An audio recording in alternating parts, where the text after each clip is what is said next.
Welcome to TPK Roleplay, and welcome to the 29th episode of our Curse of Strahd campaign, Dark Echoes. This campaign, while based on the standard module from Wizards of the Coast, has been modified using additional content from a variety of sources. Dark Echoes will be a vivid exploration of classic Gothic horror tropes and monsters of all kinds. It may be a brutal, stressful, and grim experience, and is not for the faint of heart. Please know that those of us around the virtual table have given our consent to explore these topics together as respectfully as we can, but if you, the viewer, should feel uncomfortable at any point, please make sure to step away, get some air, stretch your legs, and check in on us again later. And with that, I am Luke Locke, and I will be your Dungeon Master this morning. Players, if you'd like to go around and introduce yourselves. Hi, I'm Osarix Franco. I play Irina Kolyana, the human ranger fighter, which is a lot of fun. And we have arrived at the source from which all attractive raven-haired people come from. Caught myself. Passing it over to Colin. Hello, everyone. My name is Korabi. I play Colin, the human antiquarian, and also a ranger fighter. Someone who fights rangers. Ooh. On to Harrison. Rangers hate him.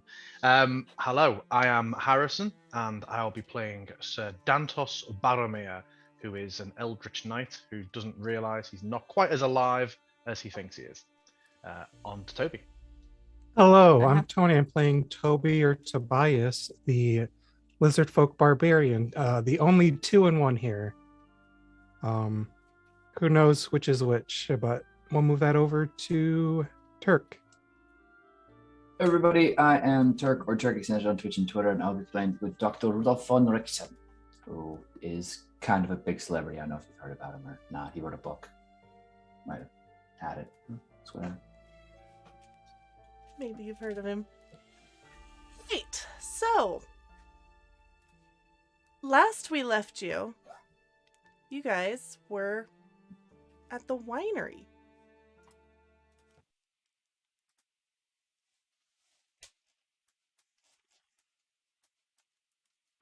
Does anyone want to do a little bit of a recap?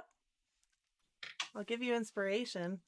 We beat the shit out of the Headless Horseman after memeing the whole time, and then we came here and found a bunch of Luca redrawn as different portrait people, and we got invited to a wine party. That was the session. That's not... Hold on. You're telling me I'm wrong? I don't think that's right. It kind of sounds like it's right. I feel like I did the TLDR Cliff Notes version. Right. What do you want? Okay. Yes. So, you are now at the winery. Where the 700 Martikovs live. There are. And for stream, I will again show you all where you are. And you have been led inside and introduced to the family that runs this winery.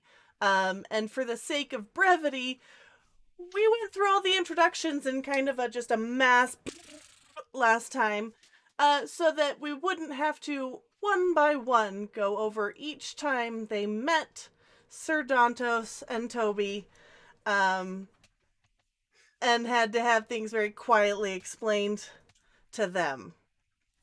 So you are now with the Martikovs, in their winery.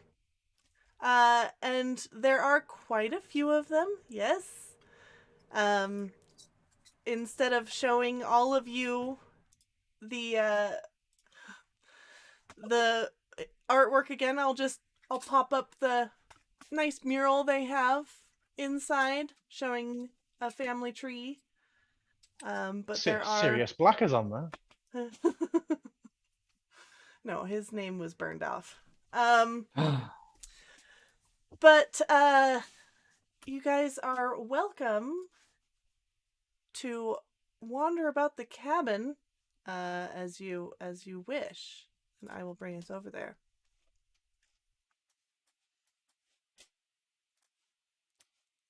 What is everyone doing? Since we kind of just left having done the introductions, you guys haven't slept or anything like that.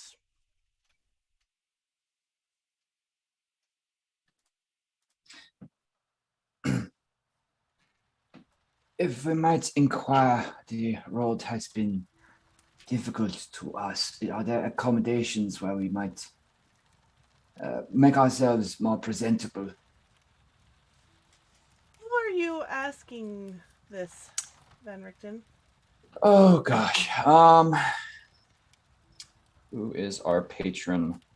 Davian, if he's still around. You going to talk to the old guy? Right. right. Well, actually, we could go talk to the lady Been who talking invited to us. Stefania. Yeah, Stefania. So I was going to say Stefania would be the better thing. She seems more. Okay.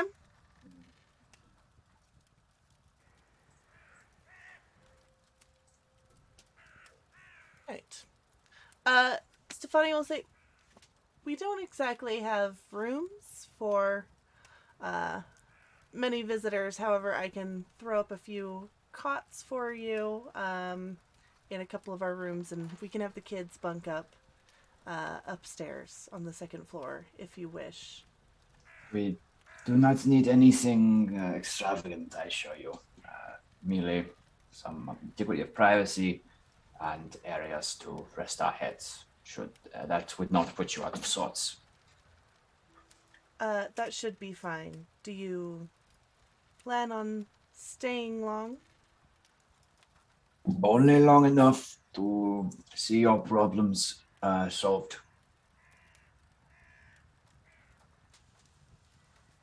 And I imagine we'll be on our way. Very good. And she will lead you upstairs to the second floor. Let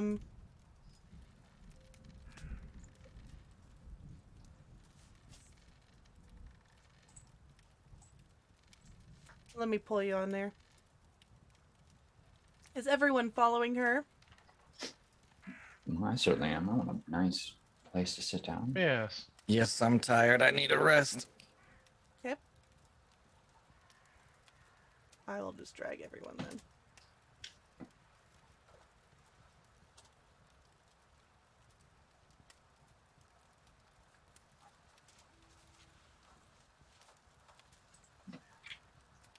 And she will lead you around this kind of balcony that looks down over onto the main winery section to a bedroom. I will have the children clear out their things, but we can set up some cots in here and the room next door for you. And that should be enough beds, though. And taking in the size of Toby, you may find yourselves a little cramped. We're not used to having many stay over.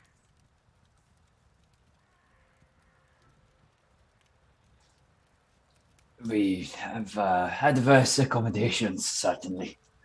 And as I mentioned, we shouldn't be here too long.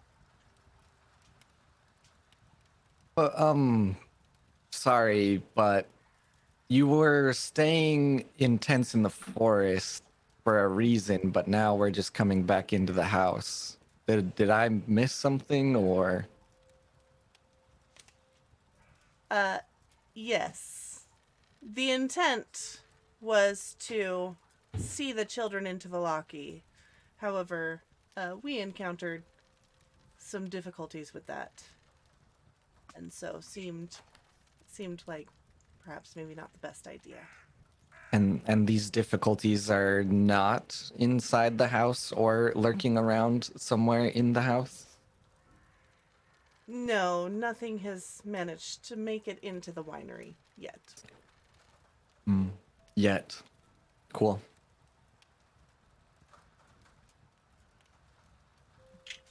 You should be safe here. Should be. Well, Antos I would have don't stepped know to a how long window you've and been just in peer Barovia. outside. Are you're just looking outside for no particular reason, or are you? As by saying nothing's made it into the winery, just sort of leans over to a window and just feels like he just moves a bit of a hair out from front of his eyes. There's none there, and just peers off into at the window, looking to see what's around. Okay, you want to roll a perception, or are you just checking for anything in particular? Yeah, I'm just having a bit of a check. I wouldn't say he's trying to perceive like any sort of specific threat. He's just, with him saying that nothing's got in, it's like someone's trying to get in. There's someone outside. Okay. He'll tell me, like, what manner of incursion have you been facing? She will kind of glance over all of you. I don't know.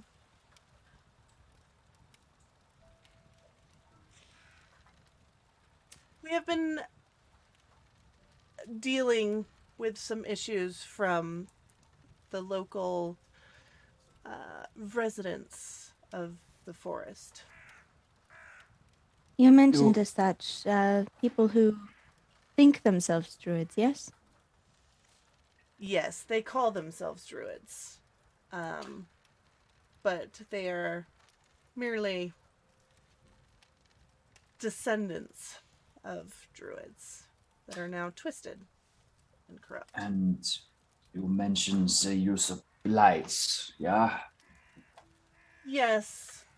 I don't know how much the rest of you know, but of course, the famous Van Richten would know that blights and many of that ilk have been attempting attacks here and there.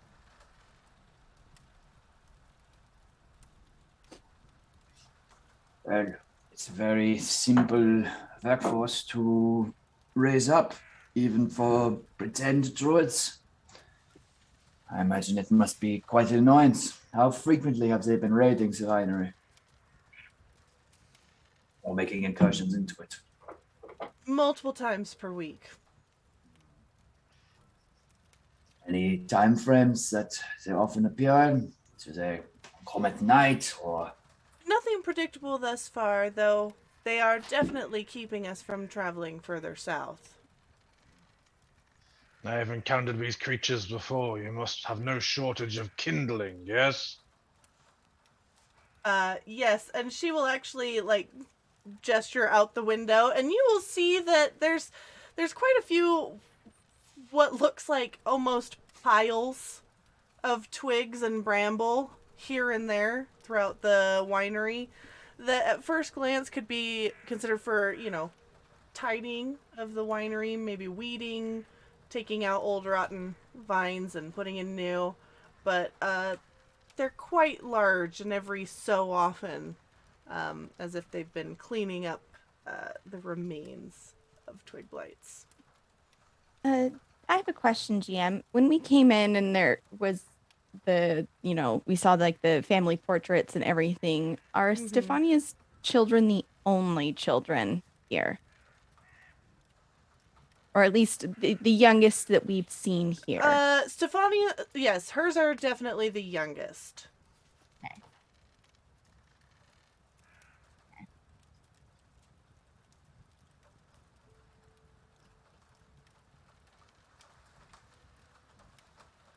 There are a few others, but hers are definitely the younger.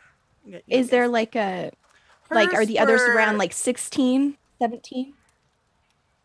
Yeah, they're 9 and up. There's a couple teenagers and then one 9-year-old. Okay. That were still here? Mm-hmm. Okay.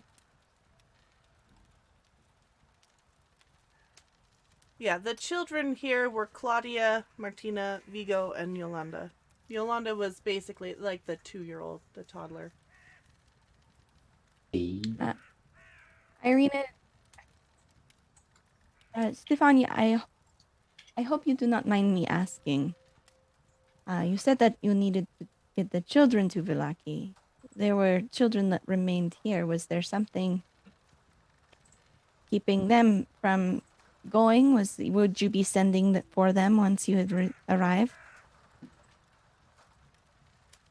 I was merely making decisions for my own children. I understand. You believed that the situation was turning more dire, yes? Yes. That others perhaps did not agree and hesitated, yes? Yes.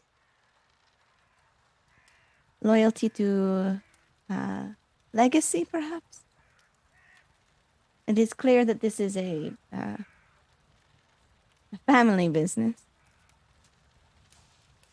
I'm not sure that loyalty to legacy would be the word. I am sure just stubbornness would fit. Hmm.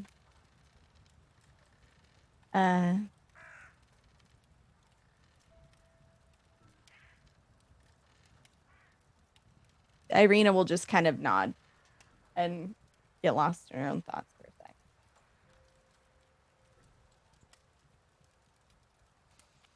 We will have supper shortly, I am sure, and you are welcome to join.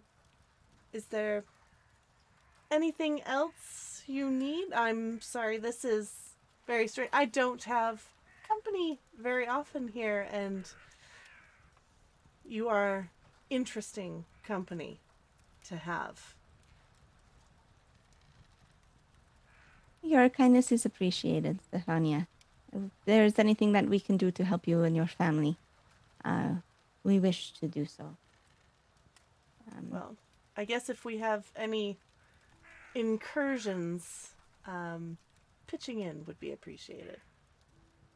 Of course. And she'll just kind of nod and like walk away, like shooing some of the kids that are definitely down the hallway peeking. And what do you guys want to do? Let's put our excess things down, at least for a moment. Get our heads around the situation.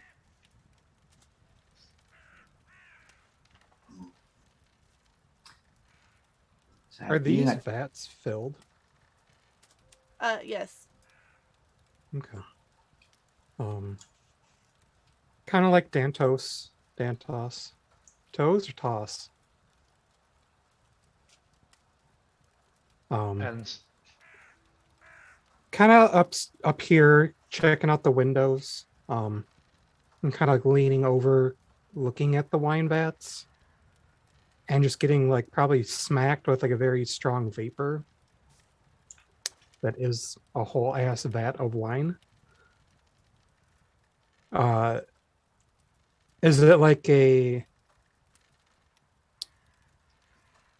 assume it's like a dark red wine here with their grapes, like a Merlot or a Noir. What wine experience do you have As a player, as a character. as a character? I wouldn't say Tobias imbibes often, but like, occasional, a glass with dinner here and there. Probably hasn't had the good shit in a while. So I don't know if this is the good shit. There is some red. There is also just a very standard kind of table wine. And if you're looking for labels, It's called Purple Grape Mash, number 3. Purple grape mash number 3. Mm-hmm. All right. Yeah, I think, and because not really knowing, he's gonna have like a heavy waft of it come into his sensitive nares, and just kind of reel back with a kind of a heavy cough. Yeah, I always preferred number 2 myself as well. It's strong. I don't think I've ever been in any kind of winery or brewery. I didn't know you could make something like this strong. The only winery I've been is Van Richten's, fireside chats.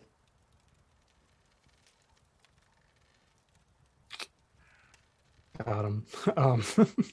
What are you speaking of?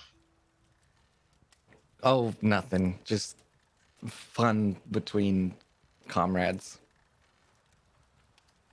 Yeah, and just like as he walks, there's like every couple of steps, just like a modest cough. Thinking nothing of it.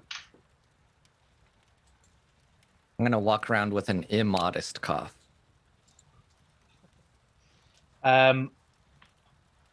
Stefania's still with us, yeah? She walked away, but I'm sure, it's not like this is some sprawling castle, you can go find her again very easily if you would like. Yeah. I'll say, I'm feeling well rested and will be able to forego getting my head down tonight. Where is the most useful place for me to keep watch?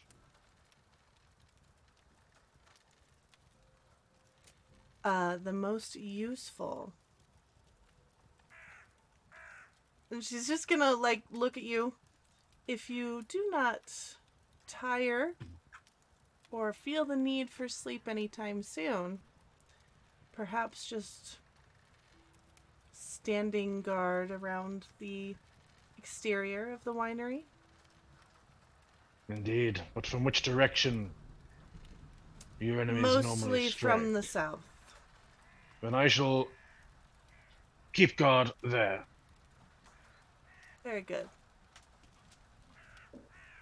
And you will, if you're going to walk outside, you will be accompanied by many a raven, as well as a couple of the members of the family who are out. A few of them are tending the winery, and some definitely seem to be similar to you, where they are standing guard. Yeah, and I'll just take a few steps out into the rain and just stand and face off to the tree line. If there's any little stools outside, sometimes I might just pull a stool, but I will just sit on the stool facing the tree line. Okay. To the south, right? Yeah.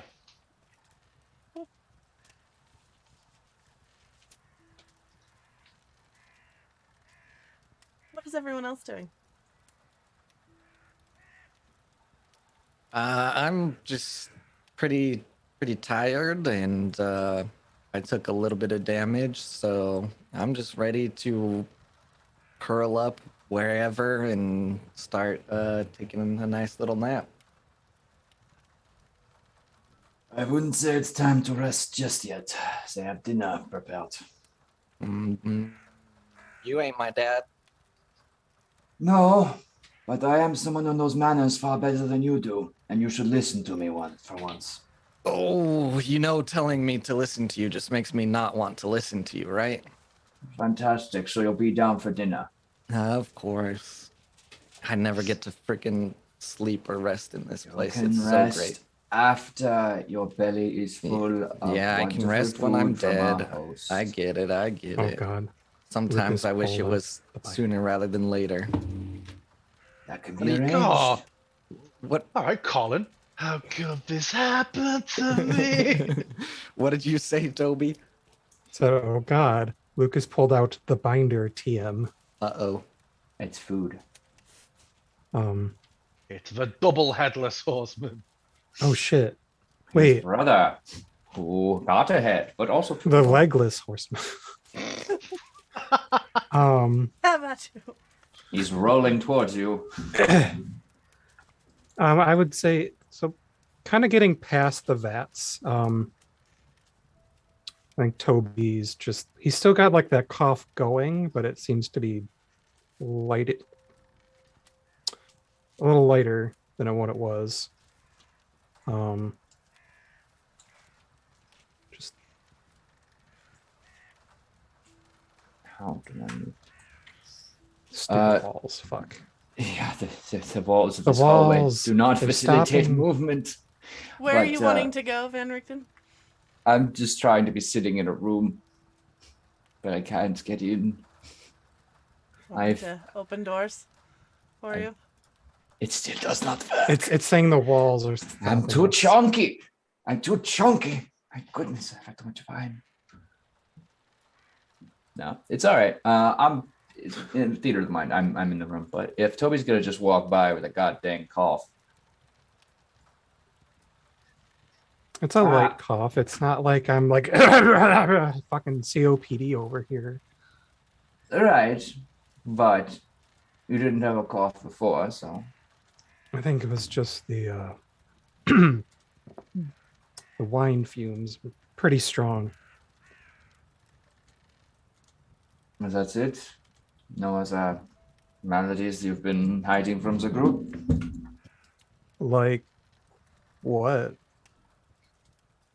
This land is home to many strange illnesses. If you like, I could try it on an examination. But I mean, if it makes you feel more comfortable, go right ahead. He'll just. It's hard to tell. Does this room have like seating or? Yes.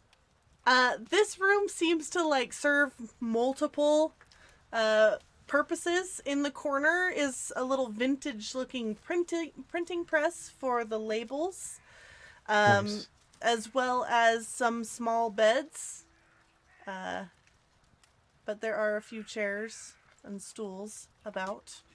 He'll look at the printing press because that actually will catch his eye while talking with Richten, and then he'll just kind of go for like a stool, and just kind of as he goes to sit on it, obviously it's just going to creak under his weight. Just to save time and everyone, I'm doing a very basic preliminary examination. You know, arm range of mobility with limbs, reactivity to stimuli on the knees, checking his teeth, stethoscope to the heart as he coughs, getting a heartbeat. Stethoscope to the heart. Well, to your chest. I'm sticking it right in your heart. Yep, right in the heart. That's how how and medicine wax. Make sure you say Kalima when you rip it off. No, this is lovely. Look, strong, healthy heart. I'll put it back in. No, just if I could just. I would say when you auscultate his lungs, you're gonna hear like a slight crackling. Like what you would think would probably be an early onset of plausible pneumonia.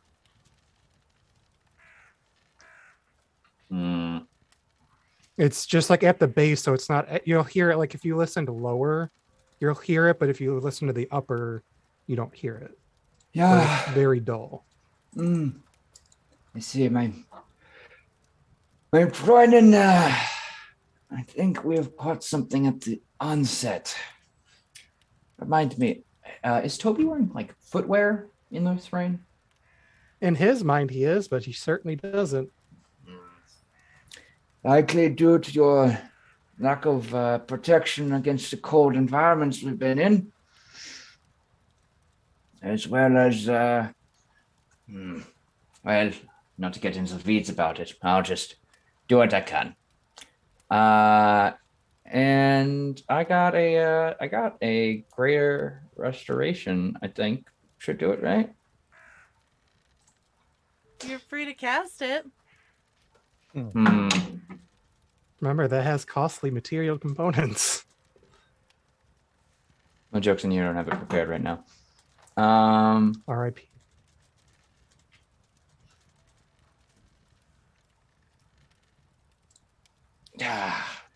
I'm sorry I don't have my full pharmaceutical assortment here. But let me oh gosh, cure wounds, right? No. Lesser restoration. I'll pop my last second level slot on that. Okay. What does it look like when you cast that? So in like part of the process, I've kind of described it a little bit before, is he like gets a little bit of he holds his religious symbol in his hand and kind of like places it against Toby's back. In the other hand, gets a little bit of kind of incense material, a little cloud-like, and allows it to kind of filter in around the top and move down. And then he just kind of pushes in with a brief flash of light as he holds Toby's shoulder and just kind of pulls away, hoping to have removed whatever. Yeah, that poison fight was really fun because I was just standing behind Toby ripping poison clouds out of him. But keeping that holy energy around, the hope is to grasp and extract the illness or disease being to fester within.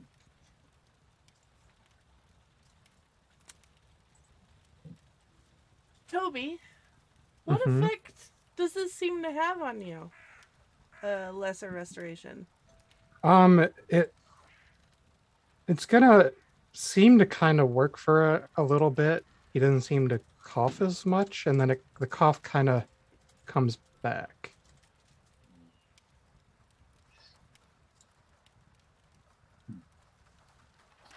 It's not good. Mein Freundin, if I could offer some next steps, get yourself somewhere warm, put on additional layering. I'll see about finding you some boots, something that might actually fit. He'll look down with his mental image of boots being on there. He'll just kind of like move his ankle. Yes. Your mental bodily dysmorphism, standing as it is. Humor me as I search around the house, so maybe you could improve yourself. But take care. Have some warm food. No, don't go out too long in the rain, if you have the option, of course. Okay. Would you like a lollipop?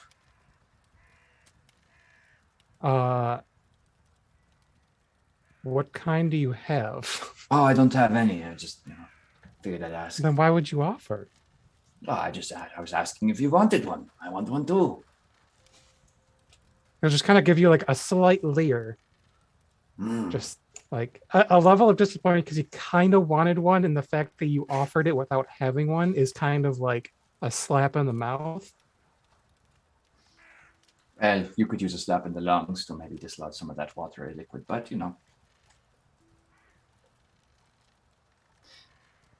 take care of yourself. I'm going to go see about dinner.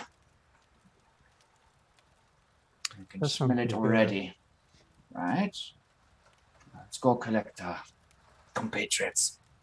Maybe get Sir Demos to step inside and not act like a scarecrow. Dantos. Ugh. I feel like he's more like a almost like a suit of armor. Kind of like a scarecrow, but more as a, I guess almost like a decoration mixed with the scarecrow. Silent protector, scarecrow. I survey, he's outstanding in that field.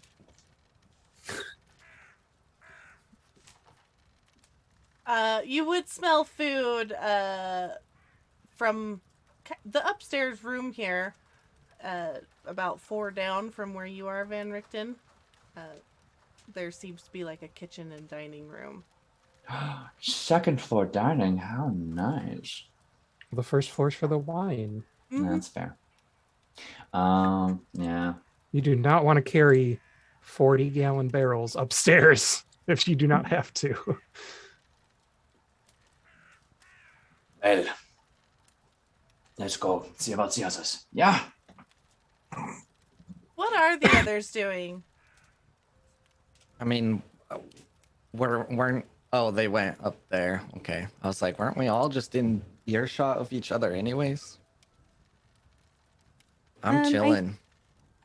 I think while everybody was like, Dantos went outside, Rickton's checking in on Tobias. Irina would have gone downstairs to the winery, like proper where everyone is, and tried to kind of observe. Like we saw the mural. I think she's trying to like put two and two together, like who, like start watching the Martikovs and try to ascertain like the relationships between them, right? It's one thing to see it on the wall, but like who's the uncle that like yells at you, but he does it because he cares, and like, you know what I mean? Like trying to get the vibe of the family interactions. And she's looking for the other parent, right? So Stefania took her kids and left, but others stayed. Irina wants to try and find that branch of the Martikovs, and get a vibe for them. Okay. So you have Davian, which is he seems to be the kind of patriarch of the family, as far as you can tell. Mm-hmm. And very much there's a relationship between him and Stefania, who is clearly his daughter, where she is very clearly has taken over the winery, in terms of like she will be the one to take over running it once he is gone. They have a lot of discussions when not glancing out the windows about crop and yields. They also have a lot of very concerned stepping away for private conversation. There is a definite concern about the future of the winery that may or may not be related to the recent incursions. There is also Stefania's husband, Dag, who you've noticed around. He seems relatively average in person. He cracks his fingers all the time. And seems a little... he pats his forehead a lot with a little handkerchief. As if he's got a little bit of nervous energy. He's got some nervous habits. Understanding like Stefania, I think Irina would kind of hone in on Adrian, right? Like watching the dynamics. She comes from a family, right, where her brother was going to be next, like burgomaster. So she's, so okay, so there's the one that's gonna like take over. Where's the one that's like me? Like that's just kind of like, the second. Okay. So Adrian, let me show you his picture. He's actually fairly quiet, pretty studious. He spends a lot of time, he's got like one of those portable writing desks, which is very much like a clipboard, but deep, and you can lift it up, and inside are more like sheets of paper, and there's like an attached quill thing. He spends a lot of time sitting with that. He doesn't seem very interested or involved in the running of the winery. He helps out, obviously, but it is not his passion. His passion definitely seems to be more in whatever his projects are. On it, kind of after watching this for a little while, seeing a fellow bookworm removed from like the goings-ons kind of deal, Irina would drift over, and kind of, I could not help but notice you tend to writings. Are these business ledgers? He will, as you walk over, just take the sheaf of paper he's currently writing on and quickly dust it with a vial that sits at the top of, like, sand, essentially. Mhm. Blow it off and, like, just stick it, lift up the lid of his desk and stick it inside. You'll notice that as you're talking with him, he's one of those where his facial expressions almost never changes. It's just very impassive and neutral, despite his other mannerisms. He will just look up very calmly. Oh, just letters, notes, tracking various goings on, keeping track of other family, things of that nature. Nothing Right. creative, I'm afraid. Oh, well, that's all right. There's always time for those things later, right? I'm Irina. Irina Kolyana. It's Adrian, right? Yes, Adrian Martikov. Mm. I'm brother to Stefania, I believe. She's the one you came in with. Yes. She's been kind enough to offer us lodgings for the evening. I hope to repay her kindness with assistance, however I can. I couldn't help but notice your writings.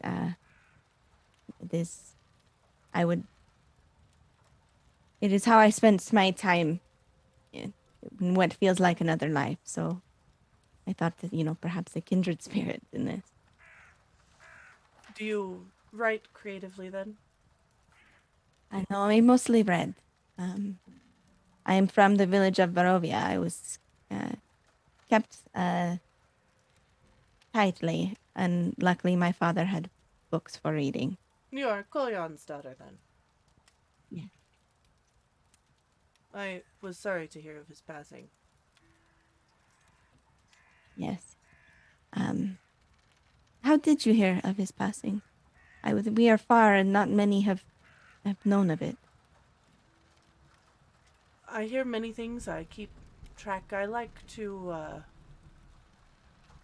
keep my ear to the ground, as it were. Mm. I have no passion for this, so my interests lie outside. Mm. Could you be specific? I studied languages. I know several. I understand not wanting to follow in the family business, as it were. Yes, I'm specific. And he will kind of absently fiddle with, like, a pin on his cloak, which is just a little black raven. I keep communications open as best I can with many in this land, and when possible with a few outside of it. Oh, those are few and far between.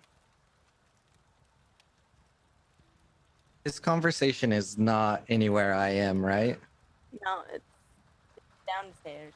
I wish I would But have heard that. There's no reason that Colin couldn't have gotten up and Wander come up, down. yeah. It's okay. I'm busy fixing my glasses. They keep coming loose, and they're cracked now. It's very unfortunate.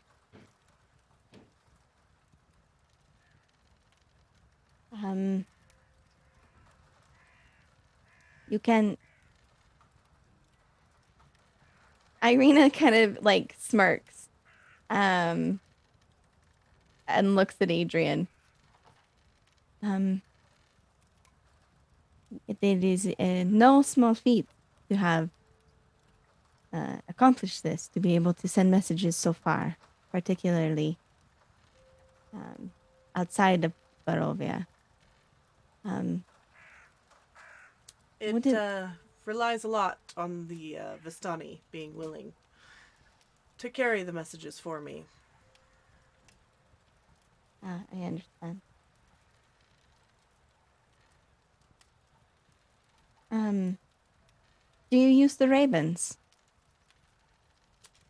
Occasionally, yes. I've been traveling a while. It seems almost as if there have been several times when I felt like they were trying to tell me something. You know, I think they're those kind of birds that have that They're feeling very to them. intelligent birds, you know. Yes.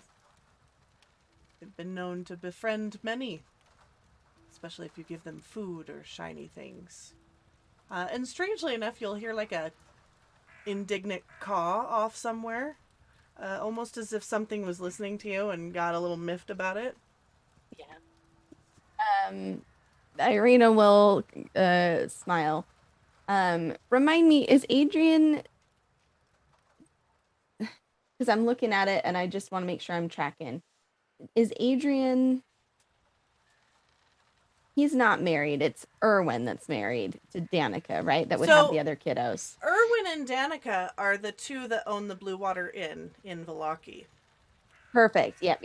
Okay. So, and then Stefania and Dag have Yep. 3 children. Yep. And then, sorry, the family tree is very I'm like, discombobulated because I'm it's checking. It's kind of like top layer and then lower layer, not necessarily like following down the branches because there was just no room. And that's totally fine. So all the 6 children are kind of in that bottom left. And Martina, Vigo, and Yolanda belong to Stefania. Claudia, you don't know who she belongs to yet. Brom and Bray are up in Vallaki with Danica and Erwin. Okay. All right. So these are all okay. All right. I'm tracking now. I do not wish to keep you from your communications and whatnot, but I would like to be helpful to your family. Erwin from Vallaki sent us here. I said that we might find, perhaps we would find what we are looking for. But I would like to be of service to the Martikovs while I am here. I will Could you keep tell- that in mind. Mm. If there's anything of service that I think of that you could assist with, I will make sure to call on you. That would make me quite glad. Thank you, Adrian. And she'll kind of step away.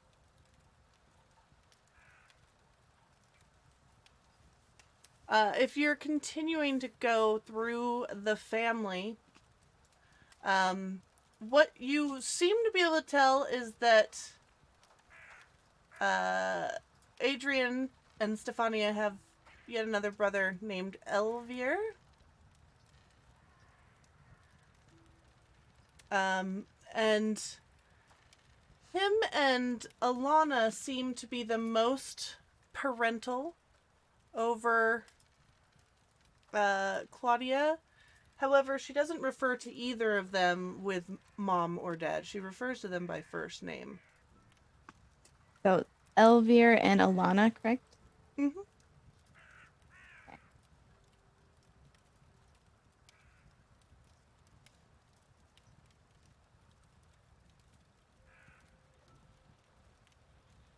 What's the age gap between those folks? Elvier seems to be closer in age, possibly a few years difference from Adrian. You would guess that the oldest brother is probably Erwin back in Vallaki, and then somewhere after that is Adrian and Elvier, and then Stefania is possibly the youngest.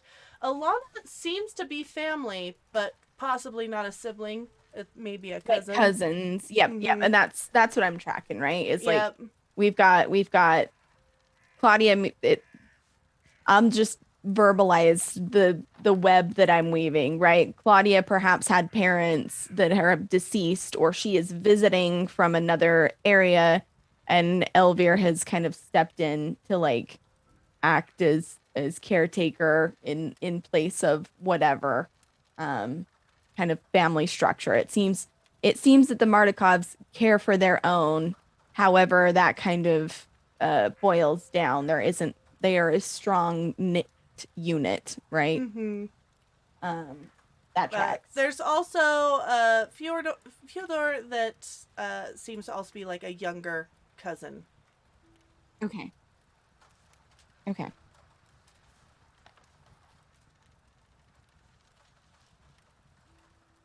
And the other names on the mural you have not seen.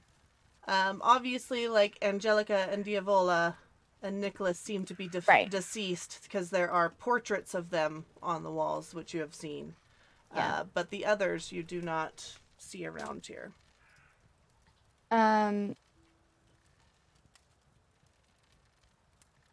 feel like that would be like Irina would just be on that conversation just for the sake of getting us all back together and brevity. Following that conversation, she would have just tried to step in. Like if somebody's moving like crates from point A to point B, she would have offered to assist with that. If it looked like something needed to be swept or cleaned, she would have just kind of stepped in and done that. Not anything that like involves technical, like someone stopping their job to tell her what to do kind of work, but just like being amidst to try and show that willingness to like help, right? Okay. Elvir and Alana seem to be very much outside. They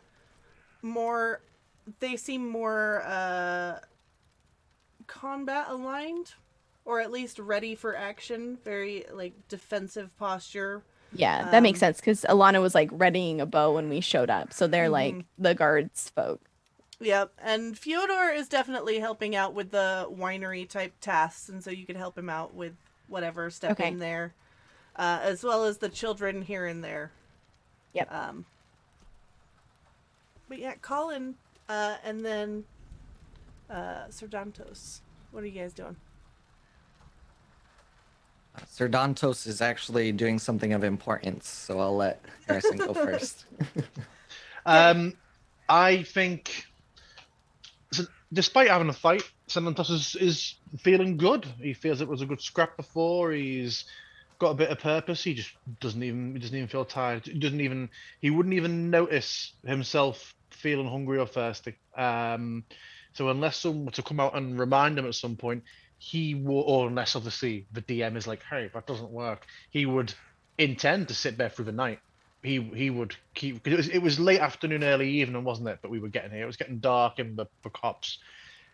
Unless someone were to grab him, he would keep watch until he feels tired, and he'd find that he doesn't feel tired at any point. Okay. Unless someone brought him out a plate of supper or told him to come in. Colin? Yeah, so for most of everyone's conversations, I was sitting there snacking, fixing my glasses. But I don't know. I mean, maybe it's just how it always is in this land, but obviously not everything seems how it should be. Also, all the Martikovs have like these ghastly scars and things like that for people just running a simple little winery. And the fact that the house is somehow safe seems questionable. So just kind of looking around the room that I'm in, just taking in any like scenery clues or looking at, if there's remnants of fights and things like that and kind of what they look like. But other than that, just chilling, waiting for dinner that I guess I have to go to. Okay.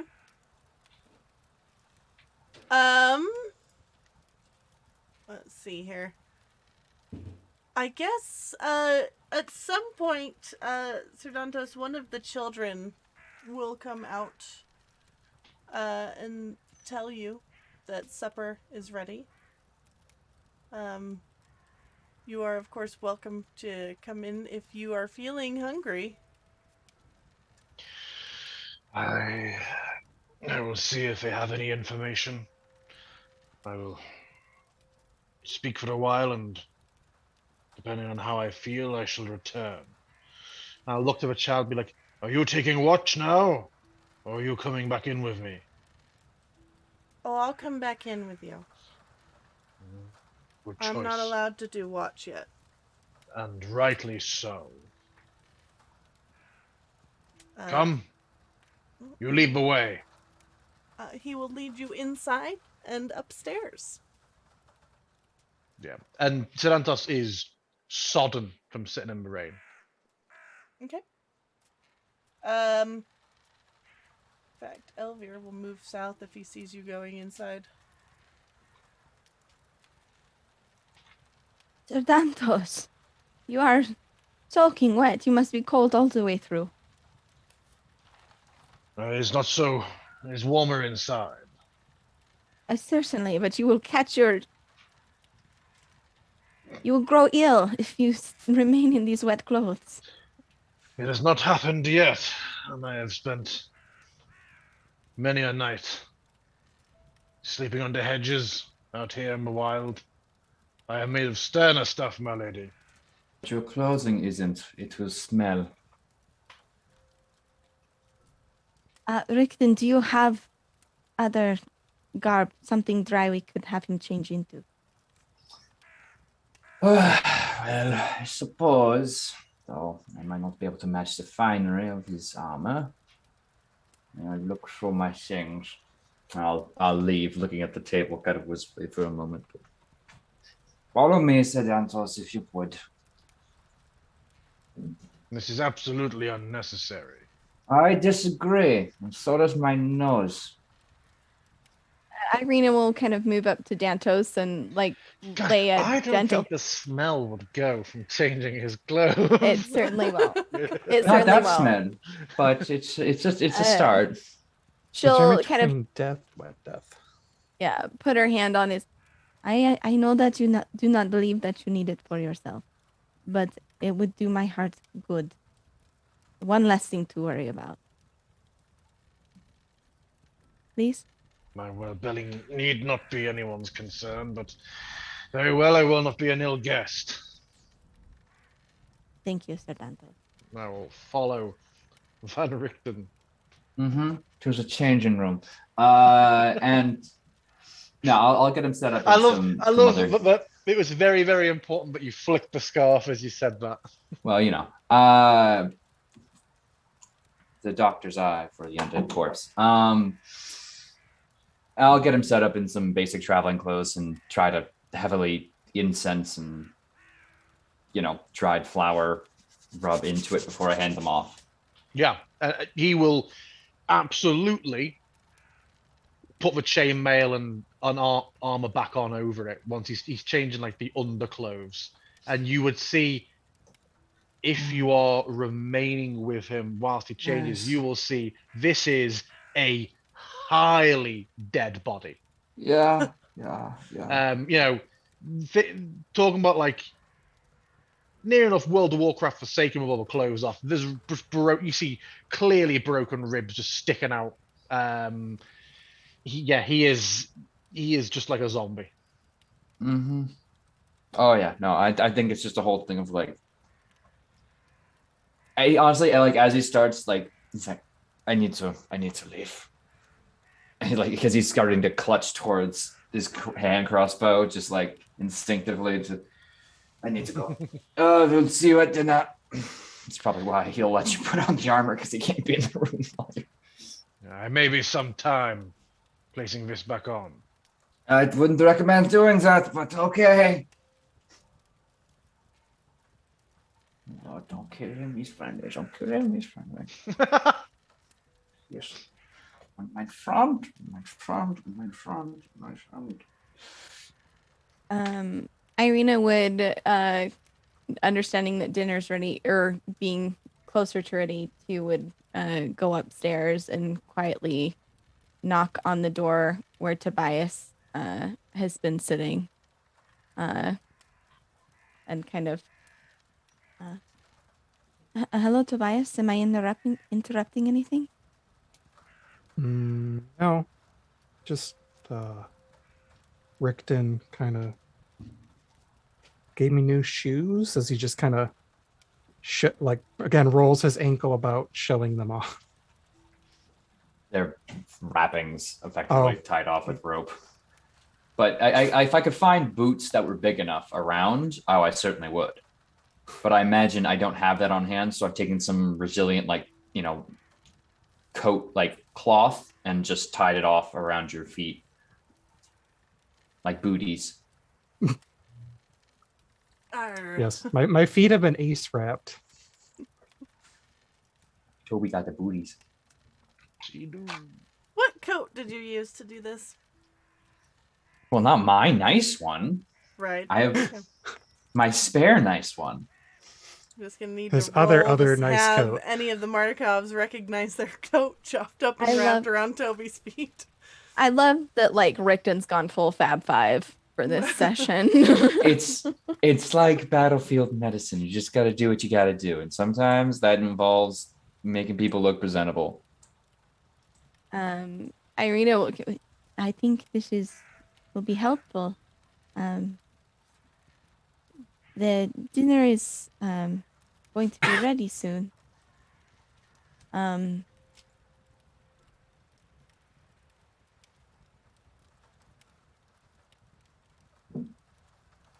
How are you feeling, Tobias?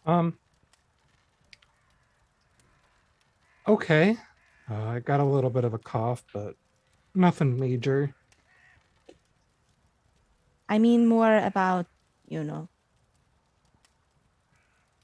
your situation. How do you feel here in the home? It's pretty messed up. I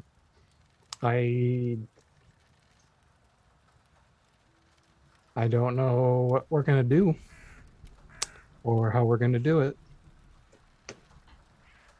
What do you mean? Leaving.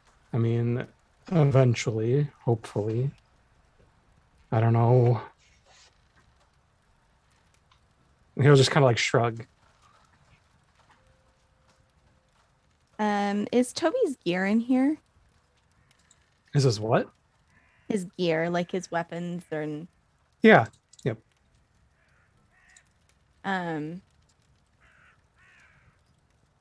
Irene is gonna post up, kind of sitting across from him, wherever that is, and watching Tobias's face.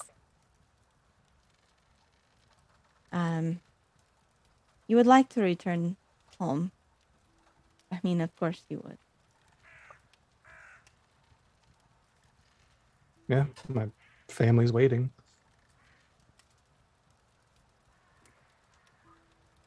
And if I told you that in order to do that, you would have to fight, what would you say? I'm just kind of. He'll take a moment, just kind of do like a deep breath, and just kind of cough a little bit. Well, not a fan, but I guess you have to do what you have to do.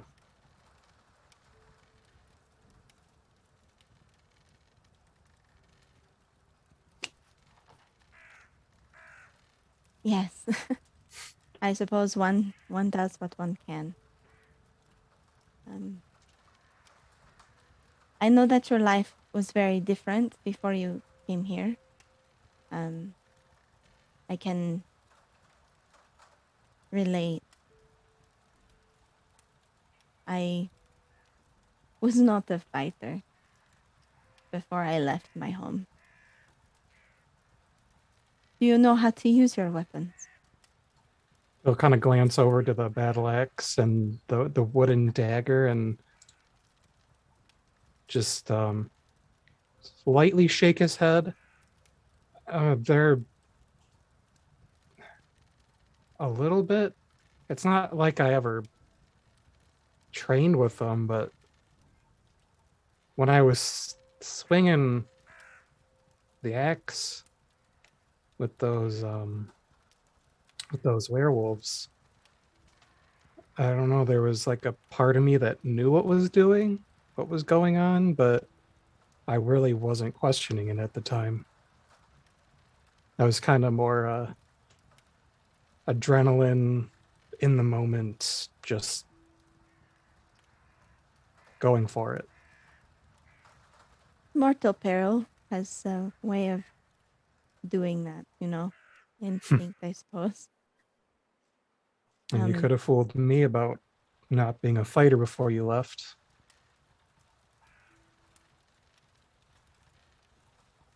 I learned, some hunting, survival. I would often run away from home, see how long I could be out in the woods before my father and brother could find me. You learn a few things. But no, I was just that girl, reading books and dreaming of traveling. Learning what I could. So when the day came that I could step out of my father's home, I could go anywhere I wished and do whatever I wanted, make my own way. It seems the mists have other plans for both of us. Your aspirations sound a lot like Phoebe's. Is your daughter? Mm-hmm.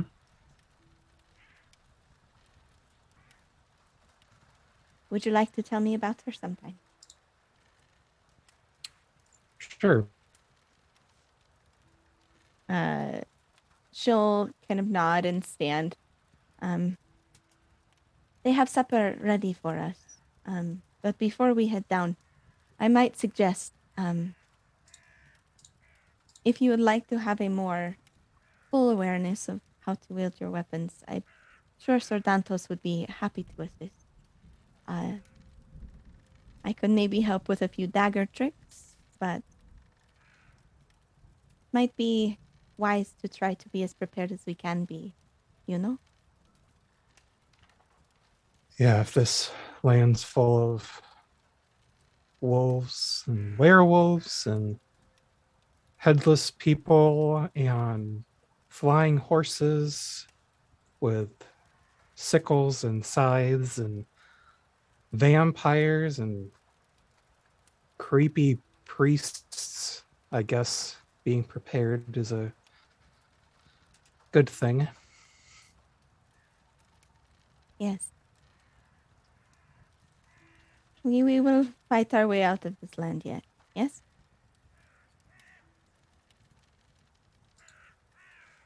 Anyway, I will see you at dinner. And she'll take one last look at Tobias's shoes. And I will tell Rickton he has done a fine job with your shoes. But Sure. Like, you'll notice that his cough just might seem a little harder as you leave. Just as she's going to go, you will hear a very pointed cough from the doorway. And Sir Dantos with his "Forgive me, Van Richten stepped away. Could one of you possibly fix the straps?" And you'll see like a pole is pulled and is trying to get back on but can't reach. And you'll see like the undershirt, mostly just bone. Like you can possibly see a bit of like the wood paneling of the wall behind him through at some point. But he's like, I cannot reach the straps. He departed swiftly. If one of you could just tighten it for me. Irina will smile. Of course, Sir Dantos. Where do you feel like you need the most? Just tug this strap here and put the buckle in. I cannot reach through. Irina will set to like doing that. As she does, your ears must have been burning, Sir Dantos. We were just speaking of you. Ah. He just doesn't have ears, probably. Correct. Yeah, yeah. the holes in the side of your quaff must have been burning. And like with him being in the doorway, I think Toby's just gonna have to like nonchalantly put his hands over his nostrils, just like, because it smells so bad. It's gross. It's in a condensed area with no filtration. Bad. Would it though? Here's my question. Would it actually though? It's been so long. He's essentially like dried out Preserved. mummy vibes. Like I feel Not in this given that he's humid ass wet. environment. Problem is, get that when he he's, like, gets wet, he expands to 4 times the size. Oh, ew, he blows. Like, Gross. I feel like there might be like a smell, but I don't know if it would be like overwhelming. Let me tell you, working in the hospital, yes, it is. Necrotic Listen, tissue is one of the he's- worst scents you can We smell. established that Von Richten had the ability to prepare a corpse for the grave, which involves oils and tinctures to reduce the smell for viewings. So that has been applied to his clothing and left around and made to look like maybe he could put that on, you know. But I'm just also, assuming it smells like beef jerky. God damn it, Cole. Why are you the best of us?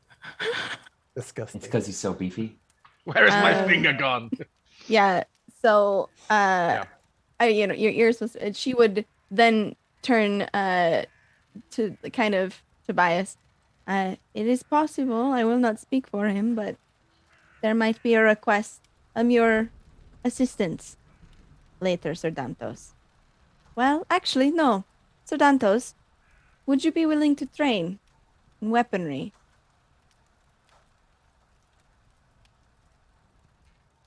Thinking really hard about it. Need some time. Oh, sorry. I thought it sounded like you were saying. It sounded like you were saying. She looked at more. Tobias and Oh, then Tobias. looked. Yeah. So, I'm certainly capable, but have you no martial skill, sir? Minimal, as long as it's outside. You, I feel, would be a terrifying force with training. I would be He'll look, delighted. he'll look so confused at that comment. Yeah, exactly. But yeah, for Sedantos, he's seeing this huge killer Crocstar guy and being like, now if he could use a great sword though, yeah, but I would be most eager to give you whatever martial insights I can, but it will take time and it will require effort from you. Mm-hmm. Do you think you have the stomach for it? If it's a question. It's like trying to hold back the gagging with the coughing. Is just yeah. He's It's gonna like- enter the room. Oh god. He's gonna kneel down in front of you at your level, Toby. And he'll lower his voice to, it is okay to be fearful. That is the first thing we will remedy. The rest will follow. Right. I apologize for the smell also. Van Richten put some flowery nonsense. It is turning my stomach. I don't know what it is lately. I've just been really sensitive to smells. Maybe that's why the wine's got me coughing like this. Perhaps. Good. We'll begin in the morning. And he will get up and head out. As you all head down to the dining room, I will suggest we take a quick break, and then we can come back and have dinner. Yes, please. Oh, All right, please. everyone, take 5.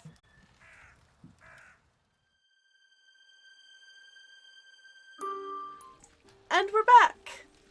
All right. So you all head down to the room in the middle of the second floor. It contains a large rectangular table surrounded by 8 chairs.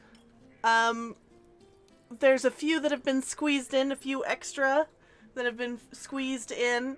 And there's like an L-shaped cupboard and floor-to-ceiling like closet pantry, and a little iron stove, kind of dining room and kitchen all in one. And Claudia is in there pulling dishware and utensils out of the cupboard. And you will see Stefania come by and pull out some ingredients and put it in the pots. And they will dish up. And dinner, by the way, is sliced rye bread with either butter or zakuska, thank you, which is like a vegetable spread from like roasted vegetables. And there is also like sliced cold meats and cheeses that you can kind of put in little rolls. There is hot beet soup and chicken paprikash. There's a few honeyed carrots, and there is wine.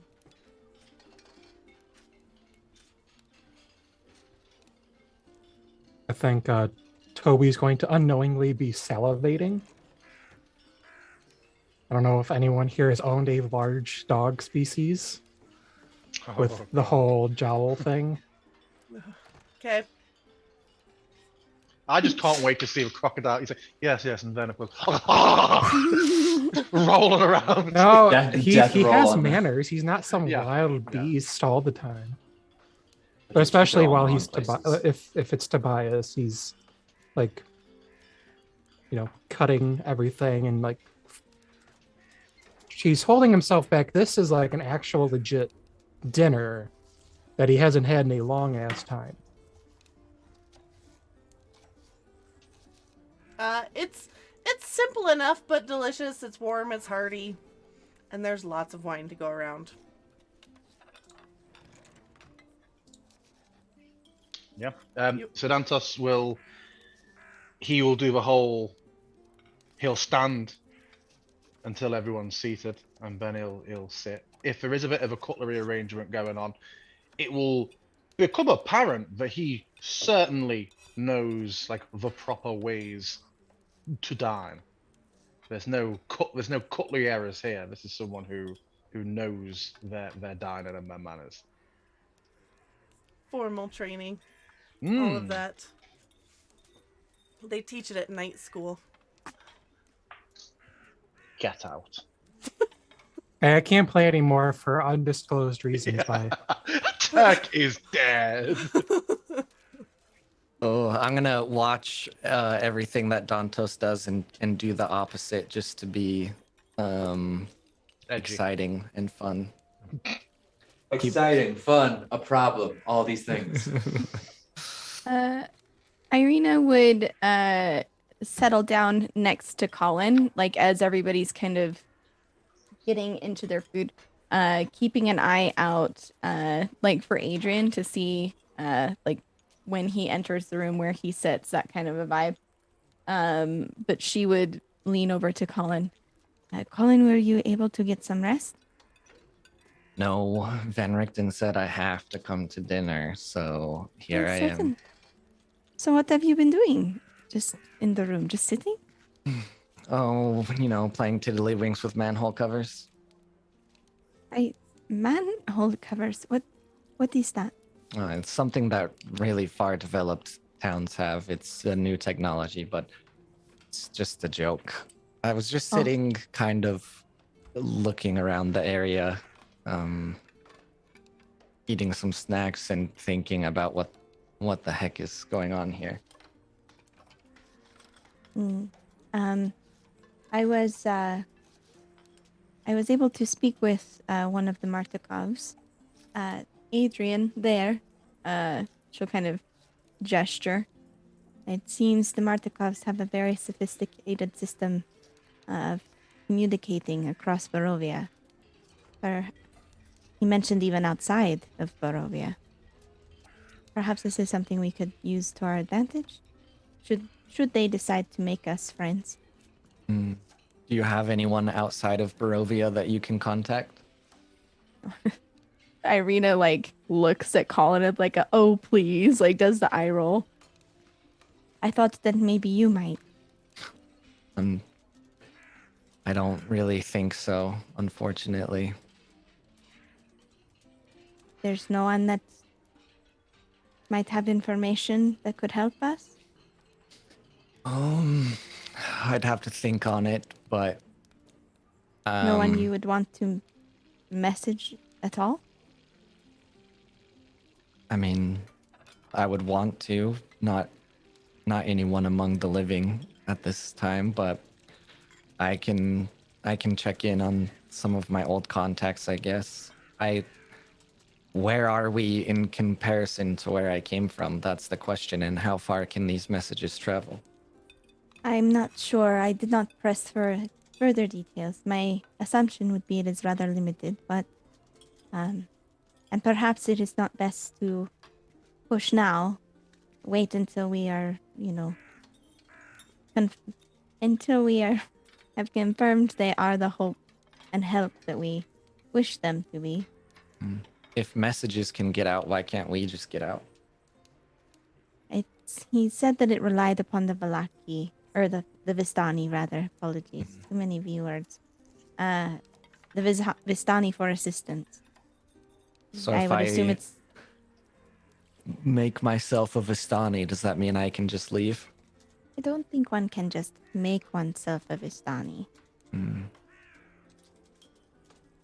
But, Maybe if I take a piggyback ride from a Vistani, I can get out. Yes, perhaps, maybe. Irina's gonna kind of keep watching everybody as they're having this conversation. I also believe that these Martikovs are not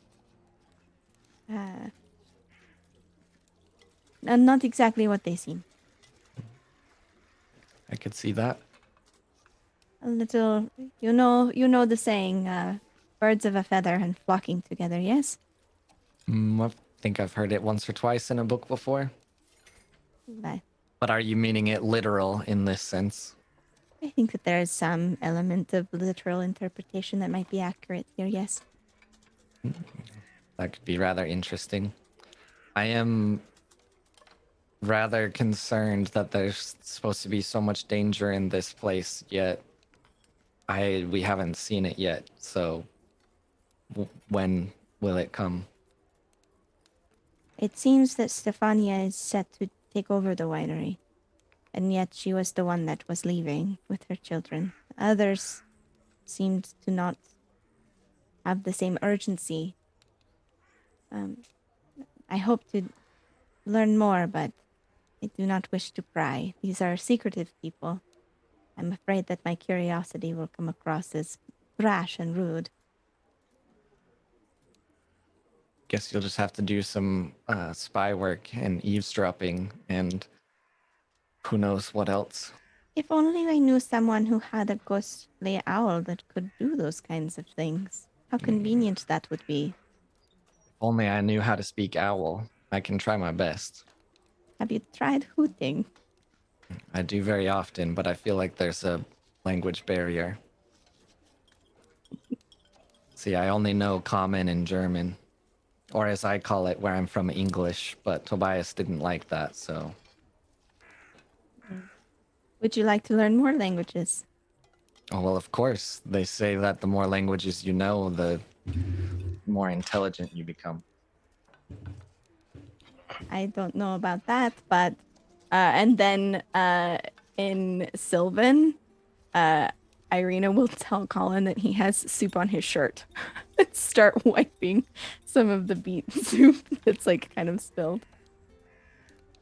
Oh, thank you, mein Fräulein. Hi. And the languages I actually know are quite interesting. So I will. Sorry, my Zoom freaked out. I will in deep speech. What do I say? I want to say something to where I want to pick up on who understands it. So in deep speech, I'll just say, anybody who can understand me says what? You say in deep speech? Yeah. Okay, no one responds. Oh, then it is impolite to speak such dreadful things at the table. What do you mean? I would not say Irina. dreadful things. I don't know what you said, but I know the other kind of creatures that speak it. Irina will kind of like under her breath, like into her food as she's eating, start singing "Every party has a pooper" in deep speech. Just Wonderful. just quietly, so Colin knows. Yeah. Now we know that we have a secret language that we can talk. And I just in deep speech say noted as I take a bite.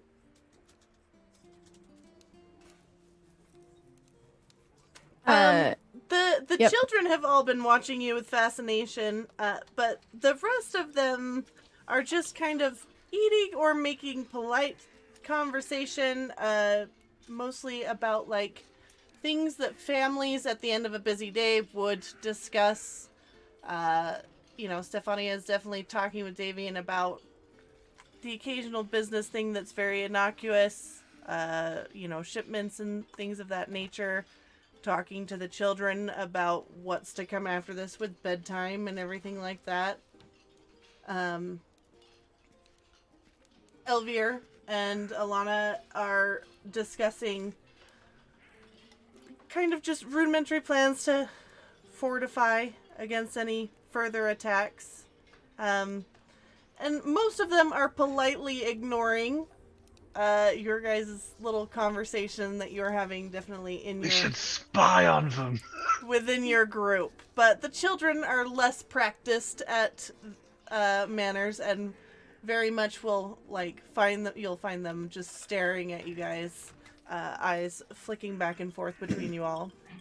Who is sat near Sedantos? Either player or NPC. I would assume, based on your conversation that you were all just having, you're all sat pretty close to each other, correct? Probably at one side of the table near the door that you all came in. Whoever's probably either side of me, about 10-15 minutes into the meal, will just start to hear. And beet soup and wine is just sort of just dripping to the floorboards beneath the chair, which he is oblivious, absolutely oblivious to. The liquid portion of the meal is obviously going straight for the chainmail. Get this man a baby.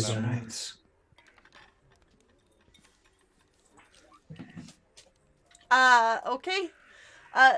Once the Martikovs notice that, they will very politely, I'm sure one of the kids will just, tug on someone's shoulder and point, and they will very politely acknowledge the child, tell them to hush, and see that they plan on dealing with that after dinner. No, can you give me a craft? Go for it. I would like to thank you all for the hospitality for showing us. It is, if I might, one of the finest places that I believe we as a group have stayed in some time.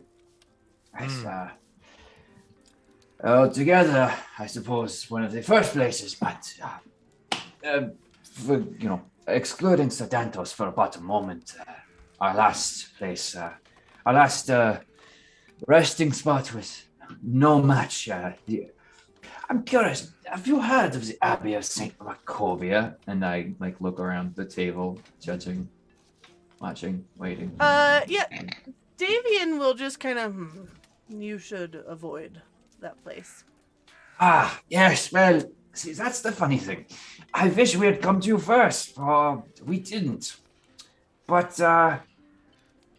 the preacher, he could even be called such as he was, has been dealt with, and, well, I think it quite fascinating. There was a small heirloom. Colin, could you show our fine hosts what we found in there? It might be of interest, perhaps. At least, the very least, on a trinket level. I was curious if you might know anything of its kind. Well, what if I misplaced it? What do you mean you misplaced it? I just said, what if I misplaced it? Well, I would be very...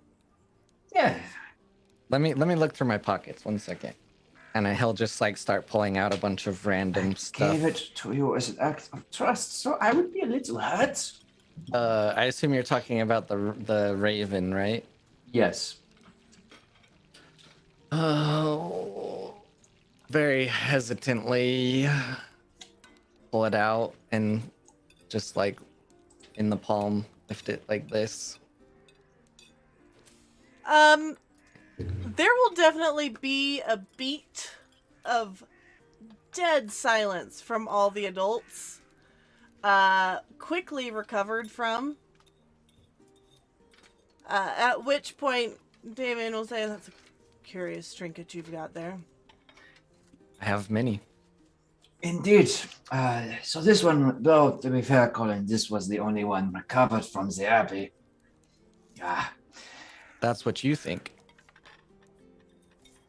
Well, I'll ignore that for the moment. And, well, I was simply curious if those who had been better established in the land might be familiar with such oddities. I understand it's of great importance as a holy relic in some circles. Yes, it is probably an old relic to the Seeker, a god of these parts, from long ago. Well, my research There is would very, at the table, there is very deliberate nonchalance and eating happening right now from most of the adults. Well, of course, one individual could certainly be seeking such an artifact. What is this seeker you speak of? Merely a goddess, no longer worshipped by many. Many of the troubles we have had recently were of descendants of her worshippers. However, they no longer serve her. Those, what is it? Irina, you are the three sisters. Remind me, I am an old man that my mind so easily goes. Is the seeker related to the weaver? And I think it's the huntress, right? The hunter? Huntress, yeah. He will just kind of do some side glances at the others. I would warn you against spending too much time on this. Any old powers here have been tainted, corrupted, stolen from the land. I cannot assume the new powers in this land would be very happy with anyone spending too much time on the past. And who are these new powers? His eyes will kind of flick to Arena. I am She'll meet that gaze. sure you have met the Count. By That now? is one power. Who are the rest? Oh. The powers before the Count are many. All that serve him. Do you serve him? He will spit on the floor. No. That is very good to know. We have run into those who do, and it was not very pleasant. I'm sure it was not. A lot of people are also very afraid and hesitant to even speak out against him. What makes you so bold? You will see him kind of pause, and for just a second, he looks much more to be feeling his age than in previous moments. And he's like, I would not say that we are as bold as maybe we should be. And what would help you to be more bold?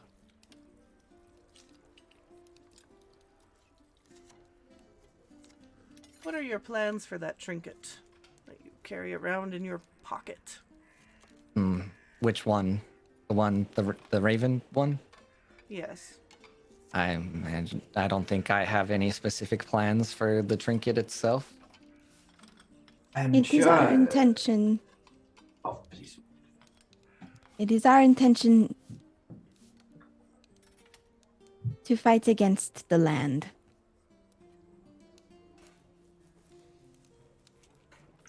How I'm sure you're...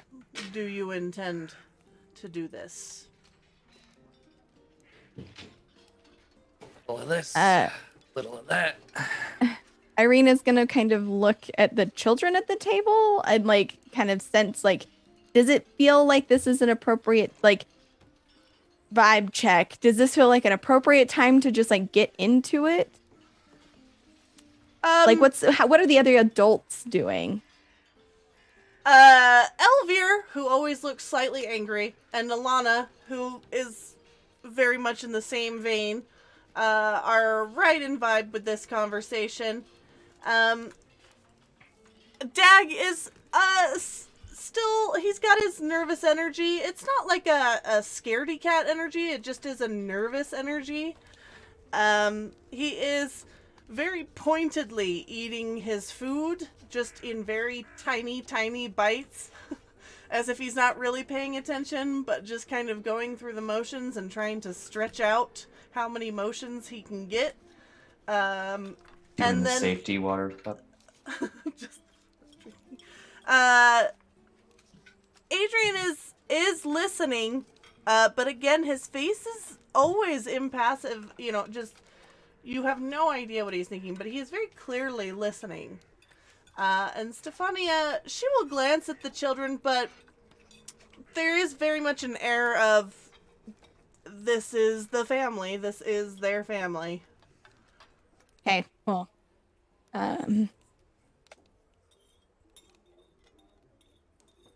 we travel Barovia seeking out tools. We've been given a guide by one Madame Eva. We will collect these items and then use them for good. Items. Yes. One of which we retrieved from the Abbey, no? This fortune teller told you to seek out that trinket. I wish it was so direct. She told us where to go and what signs to look for. is the same for the rest of our journey. We He, seek. he will exchange some quick glances with Stefania and Adrian. And there will be kind of a moment of, like, acceptance. And, I'm sorry, you were saying. I was very outspoken with your Stefania when we met of my intentions in this land, but it is our hope to learn more. I will not lie to you, and I can tell that you know who I am. I seek my own redemption, but more than that, I look to free the land of Barovia itself.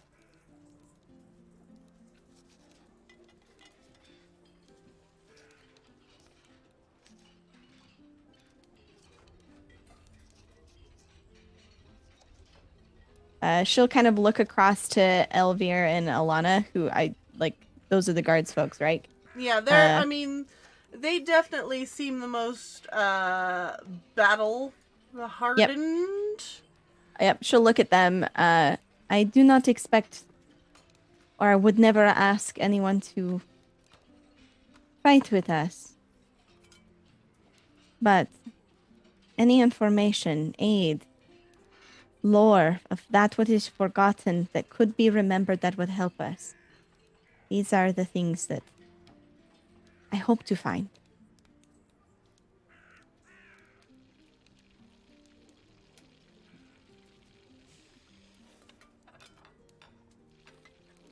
I fear that any information we give you may further endanger you. Oh, that's no trouble. We haven't left danger since we arrived here, and some of us didn't even ask to come here, so it is what it is.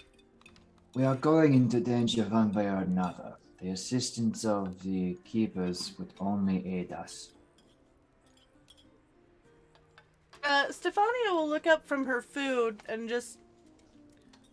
I will be honest. You are not the first adventurers we have seen come through this land, determined to fight off Strahd. But we will be the last. I have already left a mark on Strahd. It is just the beginning. I know that surely you have seen many come and go. Perhaps, and she looks at Damien, perhaps you may have even seen one such as I come and go.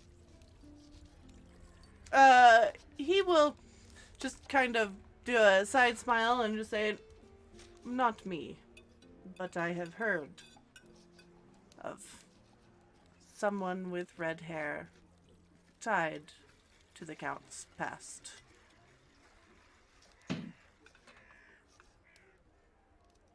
I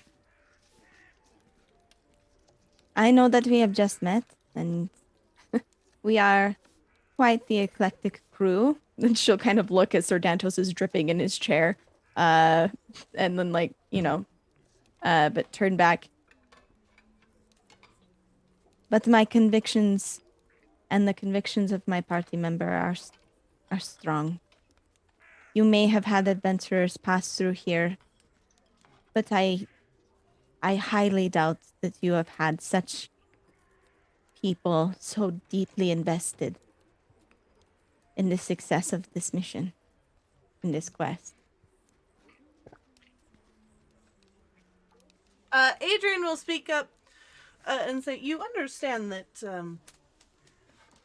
trust is not just something that people who live a long time go around handing out to adventurers that just stop by their winery on the road. If I had time, I would stay here and show you that I am worth trusting and speak to the quality of my fellow compatriots. But time is a luxury we do not have. So instead, why don't we handle your incursion of blight and corrupted followers of She Who Hunts. Would that be sufficient to earn your trust? Perhaps. Though, perhaps there is more that you could do there. Elaborate, please, if you would. All efforts to travel south have been stopped. In fact, we seem to suffer the most from attacks any time we try. There is a place south of here called Yester Hill. It is an old holy site to one of the goddesses of the land. And we worry that these current forest folk are being corrupted by a witch that lives east of here into defiling this site, bringing about something that will further Strahd's power.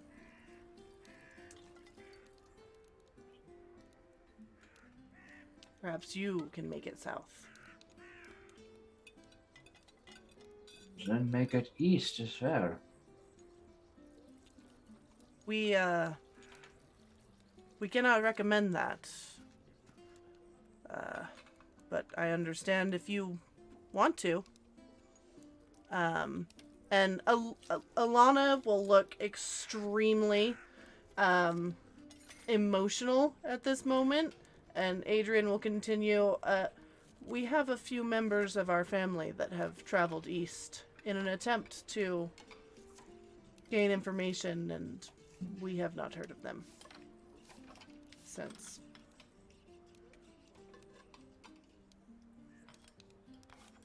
I want to look at Claudia as that's being said. Mm-hmm. Yeah, she seems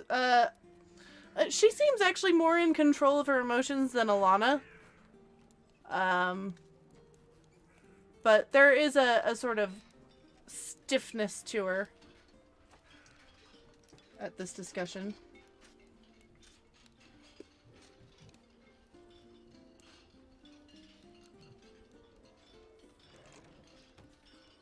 I would offer aid in this, however I can.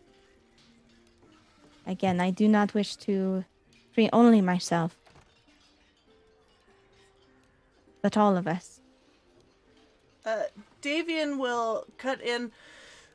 It will be dangerous, but perhaps the next time there is an attack, you could use that opportunity to make your way south as we deal with the incursion.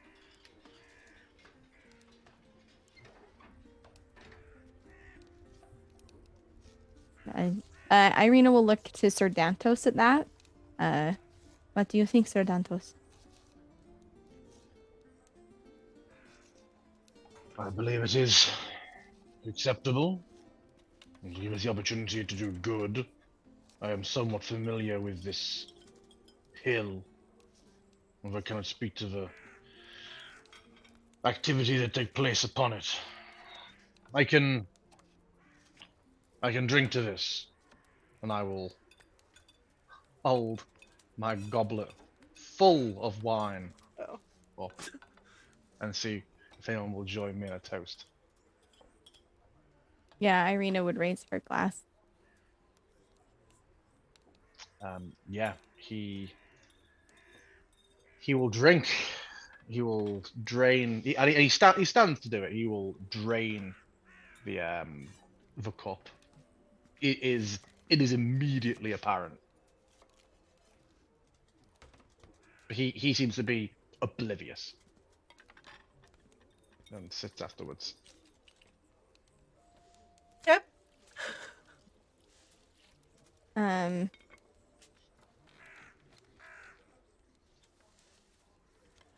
Adrian will sit back at this and just,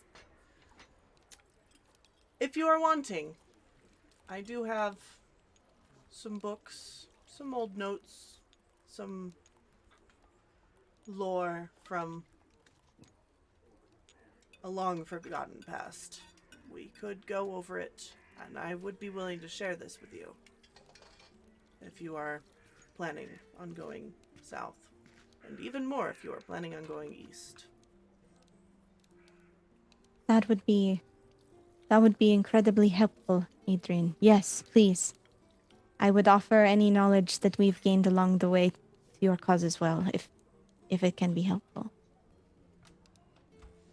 Perhaps after dinner, then, we can sit around and I will get out the books. We can have some wine and study some history. I would like that very much. Very A good. fine evening's plan.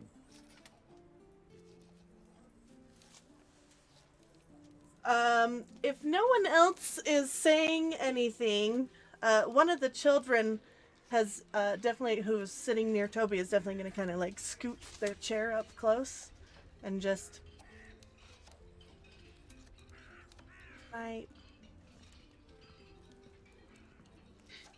Touch your arm. What did he say? Can I touch your arm? And one Toby, of the older girls will just. Bingo, stop. He'll Be kind of nod careful, his you'll head. catch the curse.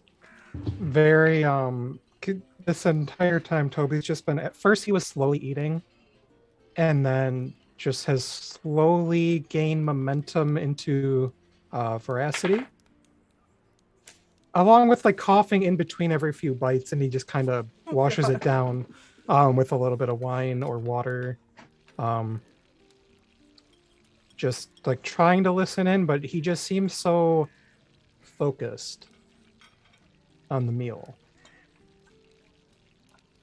He finds it a little odd that a child wants to like touch his arm, but he's like, it's a kid. He's got his own kid. They ask weird shit all the time. So I mean, just indulge, and it's whatever.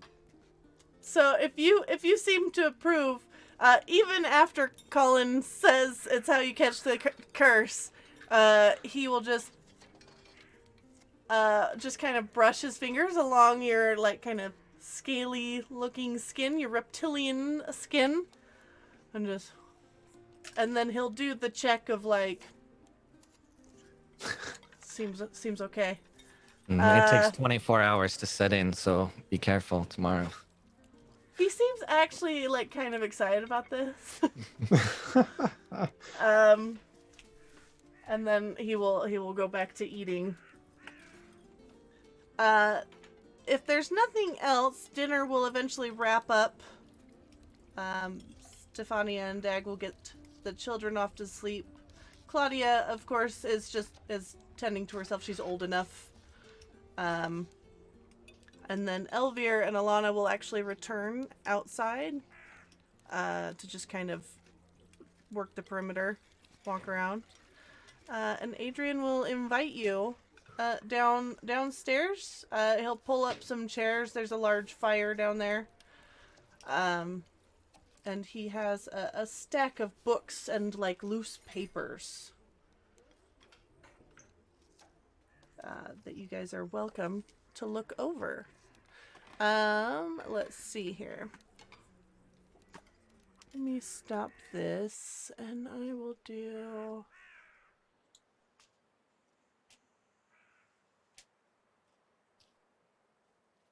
Heading downstairs, I would think about halfway down the steps, the cough actually gets marginally worse, noticeably worse. It takes him a moment to actually catch his breath. Kind of holding on to, I hope that there's railing. If not, this is an OSHA violation, needs to be rectified.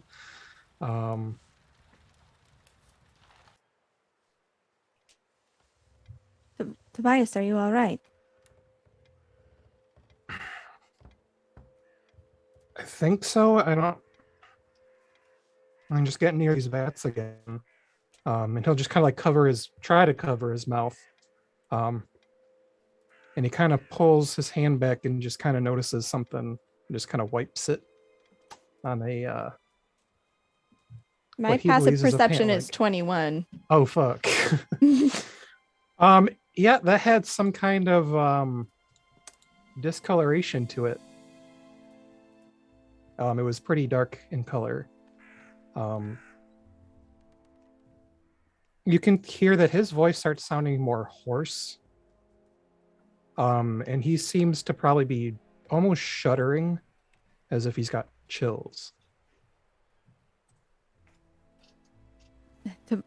Tobias, are you ill? I don't think so. I thought Rickton used something to make sure that I wasn't ill. Van Richten? Irina will call. Something is wrong. Tobias is coughing. There is something. Blood? Is that blood? No. Like, and he's honestly questioning it himself at this point. It's not good, Tobias. You might have advanced past pneumonia. We need to get you someplace to lay down. I can't treat it magically yet, but I can provide some medical aid with the meager supplies I have. We have some supplies, though not many. We can help you to our stores if you would like. That would be beneficial.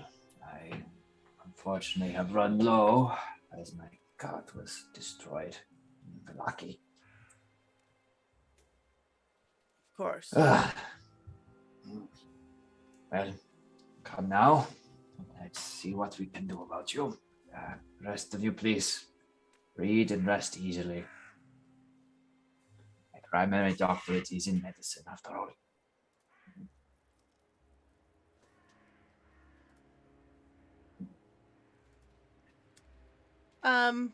Okay. So, as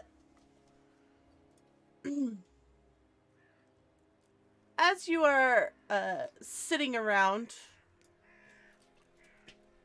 Adrian will hand you a loose paper. It seems to have been like a lithograph from an old carving. And he will share it with you.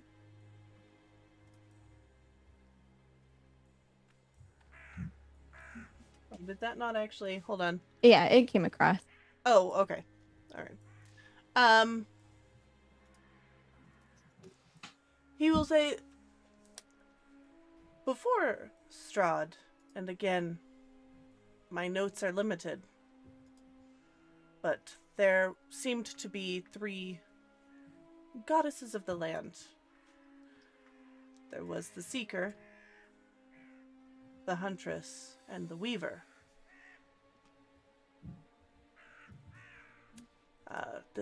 The Seeker is said to have been a tall, angular woman with skin like moonlight.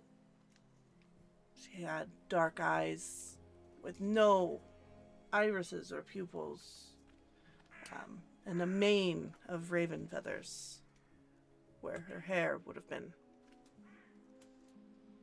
And she represented for many the coming of the future. She seeks, and then therefore is said to see the future.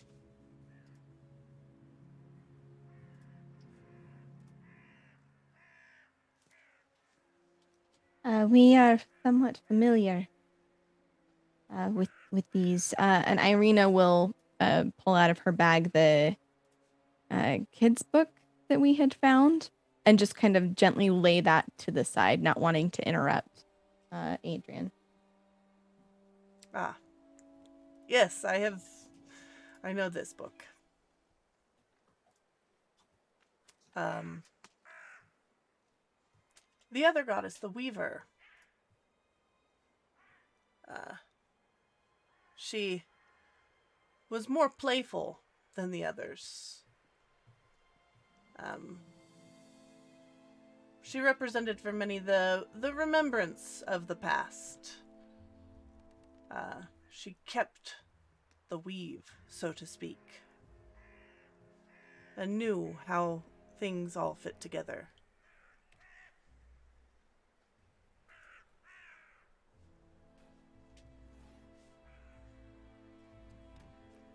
I think we met someone like her once. You did? Yes. A woman who lives in the forest, just east of Valaki. That's right? West of West, Milwaukee, thank yeah. you. Yeah, just west of Valaki. Ah. You speak of that old witch, Jenny Greenteeth. Yes, she has been kind to us and offered some assistance. Though I suspect she serves her own purposes.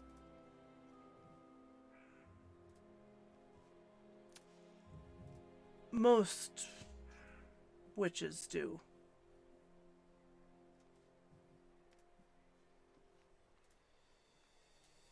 And he will,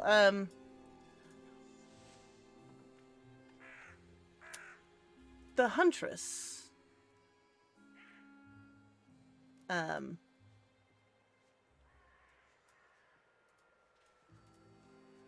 is the one who had the holy site to the south of here. It was quite an honor to be buried at her holy site.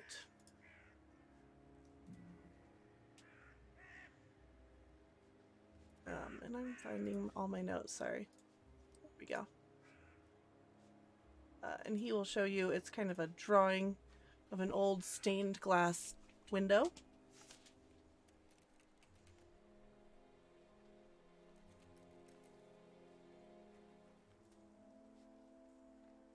Is there no one to attend to the site any longer? I believe that is part of the problem. Part of the faith of following the Huntress would be you give your blessed dead to a great tree on top of the hill. The bodies of those fed to the tree would rest with her. It was a very high honor. However,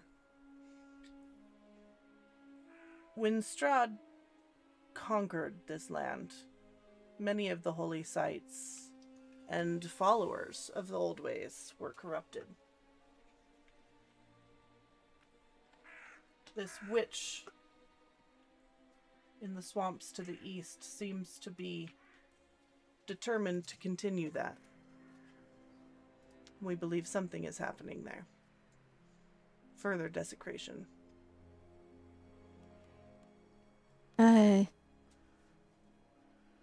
Colin Van Richten, perhaps we have seen one of these sites before. Do you remember? Just near the windmill, we went under the ground. We were there for not very long. Winchester seemed to have done some sort of spell. Oh, that's right. Richten's not there. Oh, right. Richten's not there. Colin, do you remember? There were murals on the walls, were there not? Yeah, I don't know if this new lady seems different. Did we see this specific one before? She looks different than the images I remember. Luca. If you are asking me, the GM, You did get this before. Oh, okay. Yes, that makes sense. Yeah, I do remember this mural that came out of Ogden. Very interesting. There was a tree there as well. And statues of ravens. Correct. That's where I think I touched that one and it made me bleed, right? Was that what happened with that statue of that lady? I was at the when we were at the one with all the wicker balls. I made one and that made my mouth bleed, but I'm not sure. Okay. Yeah, I do remember, Colin, if it made you bleed. Cool. Well, I do remember these I don't know what the heck it means. Like, are these just ladies they used to worship, or are they still around? Wait, Yeah. no. Wait. That was a shrine to the Seeker. Winchester, he spoke with the ravens. They told us it was a shrine to the Seeker. Adrian, do you know of this place? By the windmill. Yes. Yes. Yes, that is a very old site. It was once a shrine to the Seeker, I believe. The ravens said other things. They sent us west. They said the strangest thing, though. They said to speak with the larger ravens. Mm-hmm. And when Winchester said it, I thought he was speaking nonsense, but tall ravens, ones that wear clothes. And Irina is 100% scoping out Adrian. I know he's impassive AF. Mm-hmm. Yeah, he definitely is very, very impassive. And has Is there very good control of his face, but you can roll an insight check. Hey, sick. I would love to do that, please, and thank you. I have a passive of 17, so I don't know how much better I can do.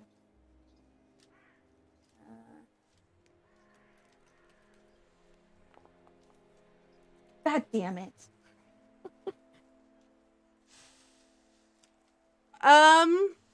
Yeah, I mean, you're not reading anything on his face. Yeah, no, that's fine. So there's the Seeker and then the Hunter. And what were the other ones, Arena? Just the Weaver. There's only The Weaver. three. So spiders, wolves. What's the other one? Ravens, Colin. There's so many ravens. Just ravens. Adrian, do you know the Seeker? I know in some fairy tales, gods take forms to walk amongst us, a way to amuse themselves. Is there any other names or titles attached to the Seeker?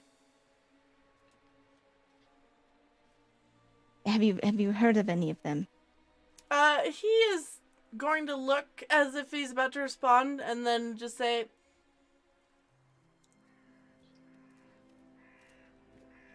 I do not know for sure. There is knowledge that I have come across of a place that would have these answers. But it is a dangerous place to try and get to. There are very few that have made it there. Strahd is one of them, I believe. So Dantos is going to sit forward a little bit. Yeah. Is it? It is a temple. You do not seek to send us into the mountains, sir. I do not seek to send you anywhere. But if it is information that you seek, I have only a limited amount. And there are the answers. It will not be worth the cost. We should pursue a different avenue. There's only that one place that may have the real answers to defeating him. Again, this is not to him. This is to whichever companion's with us. I know Mhm. this place, and I say to you, it is not worth the cost.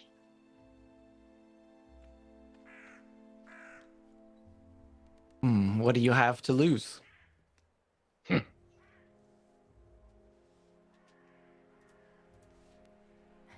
Adrian the Switch, the one to the east. Does she have a name? Do they have a name? Yes. Lysaga. She goes by Lysaga. Baba Lysaga, as if to appear grandmotherly and kindly. Sounds familiar to an old fairy tale. I assure you, she is not like witches in many fairy tales you have read. Well, you know how fairy tales start, right? Usually very sadly. Oh, well, it's not quite what I meant, but sure.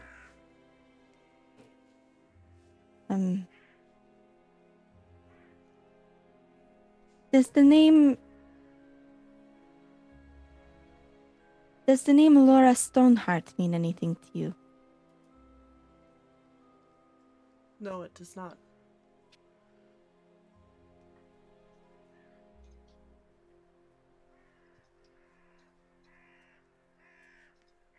Okay, GM, help me remember geography.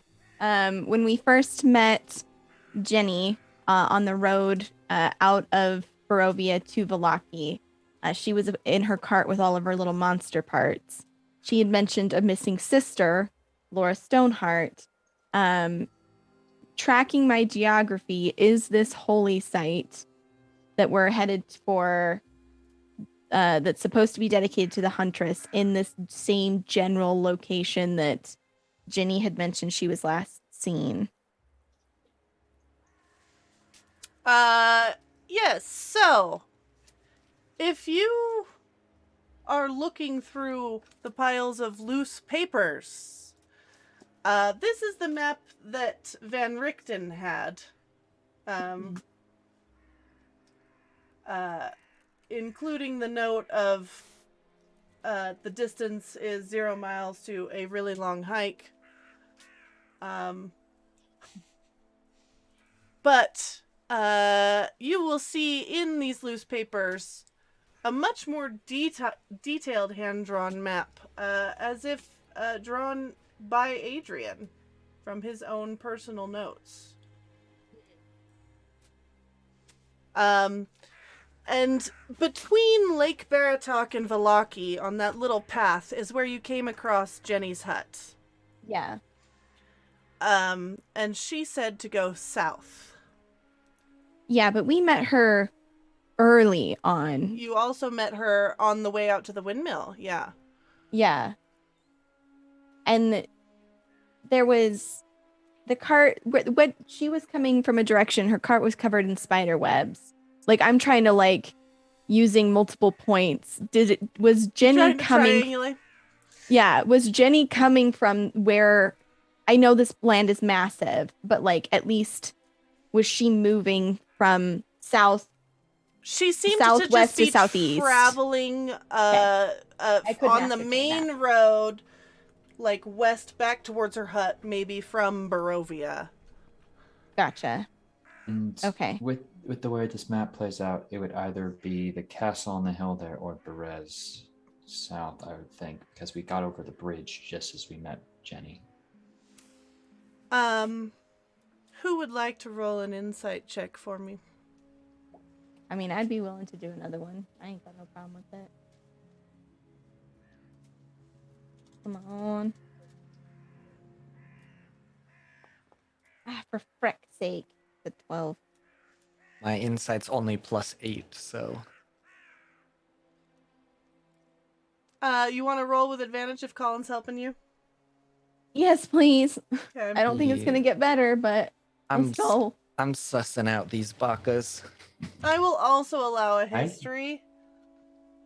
I think History. my insight's better. Can I try a history, given the... It's more history to stuff they've come across. So I would. Yeah, because it's like they... You're shitting me! The All natural right. one, chat. Listen, I'll Wait, accept wait, that. wait. Can I give her that dope inspiration I totally got at the beginning for my absolutely. Go ahead. my For your awesome God. in-depth summary. in-depth summary that was Oh my definitely gosh. 100% We'll accurate. say that Arena is pausing, thinking, and starts just Yeah, she's pulling just stuff out of shuffling her through bag. notes. Yeah. All of her notes and things that It's a she 21. has kept. Because I am unhopeful To for this kind of remember stuff, but- that she found Yes. a map of Berez that is supposed to be to the east of where you currently are. Okay.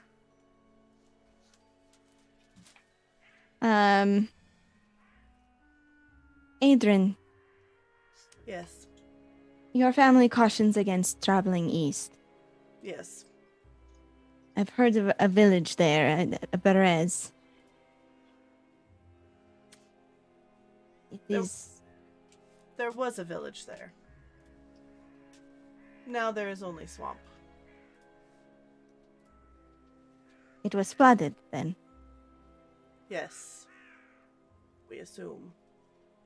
Or it is just the witch's magic. There used to be quite a large river that traveled the valley in that area.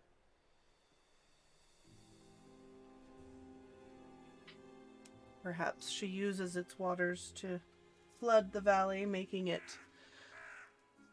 dangerous to travel.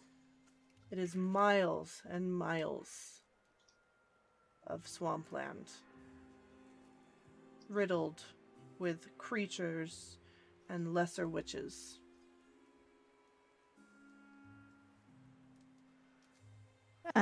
Irina's going to look at Colin. I am afraid that our journey... It must lead us there. Madame Eva spoke of this place. A dead village drowned by a river, ruled by one who's brought great evil to this land. Yeah, I remember. Well, I ain't afraid of no ghosts, so Inspiration, Colin. I can lead us to that place.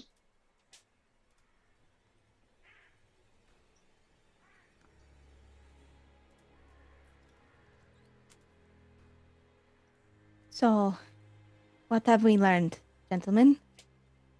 We will travel south to a holy site for the Huntress to try and remedy the trouble there as much as possible to give the Martikov some relief. Then our road leads us west to apprehend the true evil behind it, yes? East, but yes. Yes, thank you. sounds like a plan. Do the Martikovs, looking at the Martikovs in the room, have anything that might aid us in our journey?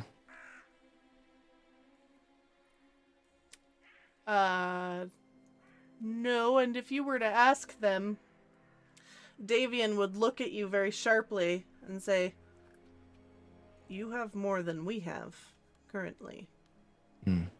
Well, then you must not have much at all. Irina will kind of put a hand up to Colin. Thank you, Adrian, for sharing what you do have. This has made all of the difference. You have connected many dots in my mind, answered questions I did not realize I had. I'm grateful to you.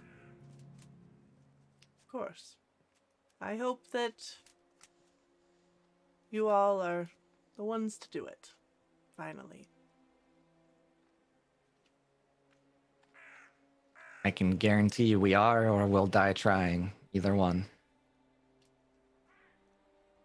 If you are able to weaken his hold by taking out his ally in this witch, Perhaps a few of us may join you in your last journey to his lair. I know Elvir has been wanting to for a long time. The more the And you? merrier. And you, Adrian? Would you raise up arms against the land itself? I do not have the skills that my brother has.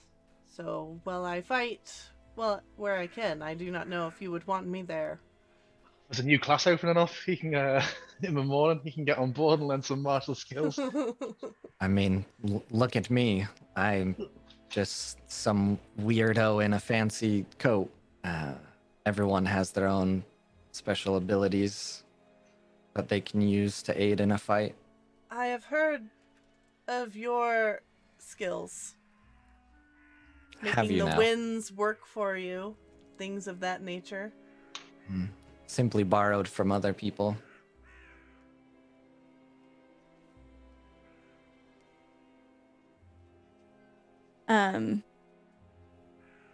Irina will nod, and kind of, hey, Colin, Sir Dantos, is there anything else you would ask of Adrian? When do we get to sleep? Now is a good time. Perhaps you could head up and check with Rickton. I have just one more thing I would like to cover with Adrian privately, if you wouldn't mind, but I'll be Yes. joining soon. And what am I checking Rickton for? I'm sure he has tons of ailments in his old age. Please don't antagonize him. He's doing his very best. Well, someone has to keep us lighthearted on this dreadful journey now, don't they? Yes, I suppose. Okay, I'll see you later. Shall I leave you as well, Irina? If you would, I leave that to you, Sir Dantos. It is fine. I shall be just outside the door, leaving a trail of beetroot soup and wine. I chaperoning. Irina will smile and kind of, as Sir Dantos crosses the threshold out, I have found myself amongst some of the oddest and yet best of us. It is an odd group. You would know something of it, yes? Of our travels. I know some of it. How long have your people been watching us? Since you arrived. Since we arrived? In Barovia? Here in the wines? Your group. Yes. I see. You. We didn't keep too close an eye on you for a long time. There was word of a red-haired woman that frequently came across Strahd's path for whatever reason. But it was only once you joined this group that we became really aware of you. That is fair. My father tried to keep me hidden. It was wise I of realize him. now. I am afraid as a child I did not think it was very kind. My one regret is that I cannot thank him for it now. I will speak plainly with you, Adrian, because as though Cloak and Dagger is very fun, it takes a lot of time.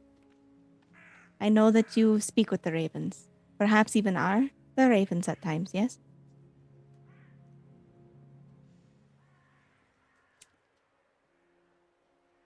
My family was once devout worshippers of the Seeker. We gained a blessing from her, allowing us certain things within the family. Yes. A blessing indeed. We would help, and we will go and do it. We will be people of our word. But would it be possible for us to leverage your blessing in our cause? The ravens have become a symbol of safety for me. But I'm afraid I cannot speak with them in the way that I can speak with you now. I will tell you that our usual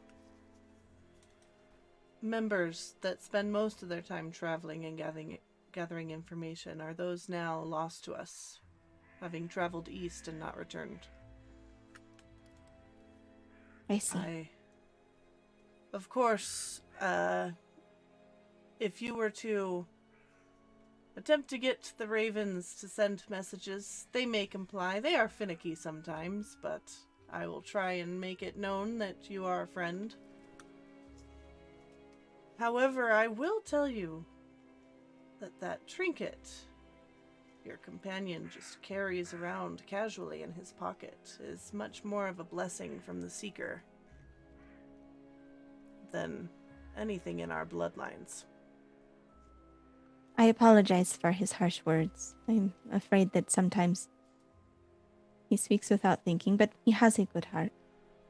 I've There are recognized much harsher things in this land. and poor manner. But yes, the trinket we will keep safe. It is important to our mission as well. But thank you, Adrian, for all of this. It is... I hesitate to even say out loud for fear that it will be gone in the morning, but it is nice to find some answers and some hope. It is nice to have some hope again. I will say that the fact that you were led to find that symbol by one who clearly carried the gifts of the Seeker, foresight into the future, gives me great hope that maybe she is still out there leading you to restore her. I believe that she is, or whatever is left is. This gives me hope. We'll take it where we can get it. Yes. Irina will kind of gather up her items. Thank you again, Adrian. I look forward to a time where we can speak of other things. Yes. I as well. And Irina will head out of the room, looking at Sir Dantos, and thank you, Sir Dantos. And he will nod like, I find I'm not yet tired. I will keep watch outside a little longer. All right. That's Good night. acceptable. Good night, Sir Dantos. Yeah, back to his stool outside. Just keeping an eye on the tree line. You know, it gets dark. And yeah, he'll sit there all night. Alright, there may be a few ravens that drop down from the sky to pick at the dirt behind you in your path. Just getting some snacks that you dripped along the way. What is everyone else doing?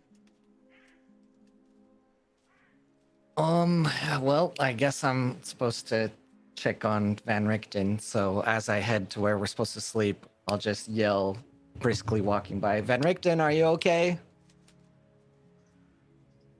Jawohl. Okay, cool. I did what I was asked to do. Good night. Oh, great to see your commitment is so extensive. But I am doing my best to figure out what the fuck is going on with Tobias, because obviously the situation has deteriorated past our initial situations, and I really would like not to listen to the phrase "how to save a life" tonight. Tobias, how are you doing? What Not are you great. doing? Because I assume we're going up into a room. Uh-huh. And he just seems to like be coughing heavily and having just like a shortness of breath. And he's just kind of looking up at, or like right at, I guess, Rickton. I don't know how tall Rickton is. Short. I'm shorter than you. Well, yeah, but at this point, he'd be like sitting on a bed, just trying to like lean forward, trying to like get air into his lungs as easily as possible. And he'll just kind of like look up at you, and you can see like he's struggling. You know how like you start tearing up when you start having a lot of that gut pain from coughing. Mm-hmm.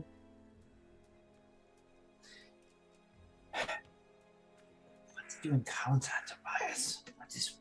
And like trying to get him to a comfortable position, like leaning him back or trying to open up airways. Is it mental? Are you unsuited? Trying to like think through, is he taking too shallow of a breath for his actual body because he's mentally in a smaller body?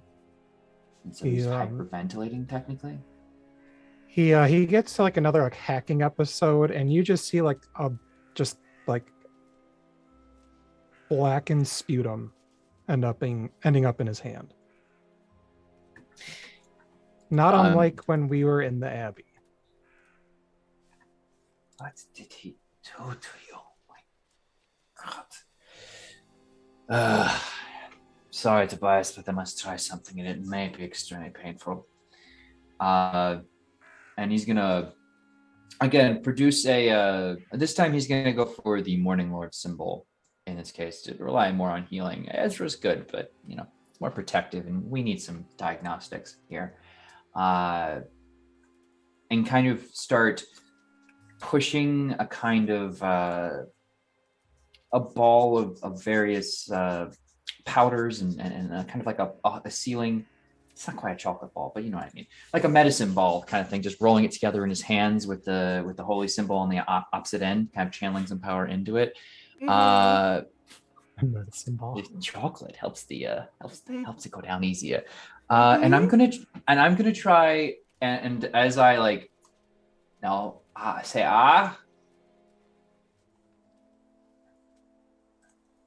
Like, it takes him a minute to like actually get his breath, and I will full like mouth down an alligator's throat, like force this ball down, and then quickly put a hand to his chest and try to remove curse on him or something. I got some third level spell slots. I can fireball.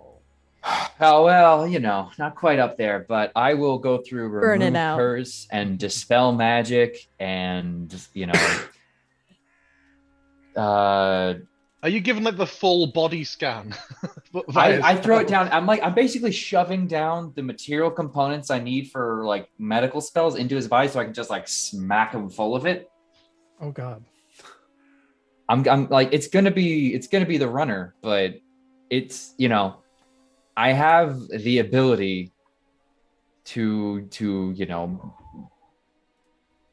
easy there. Sorry, I'm walking upstairs. To just like, you know, hopefully burn through whatever's afflicting you.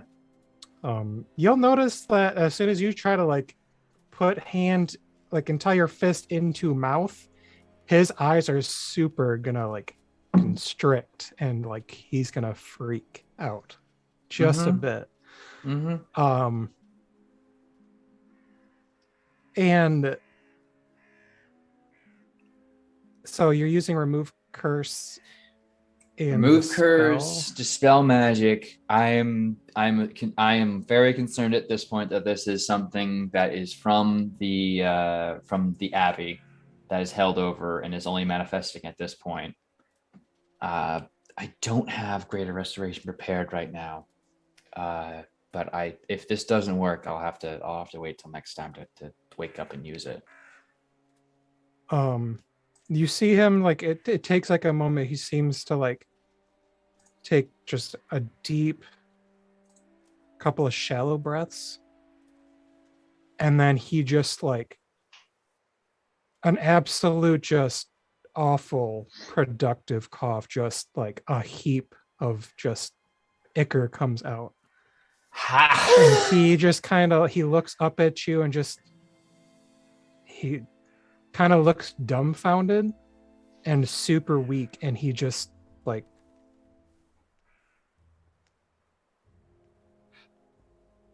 it's like very airy, just help me, and he'll just kind of collapse. Just a quick side note, hearing all this coughing and something obviously coming up, do we hear it splat on the floor? Is it big enough to I make that? don't think it's like dropping a child on the floor like size kind of thing. Why do your children make splash? But it's sizable. It'd be like I would say it would probably be the size of at least a softball. Oh, beautiful, wonderful. These walls are very thin, right? This is an old house. Yeah, sure. I mean, you'd at least hear him collapsing.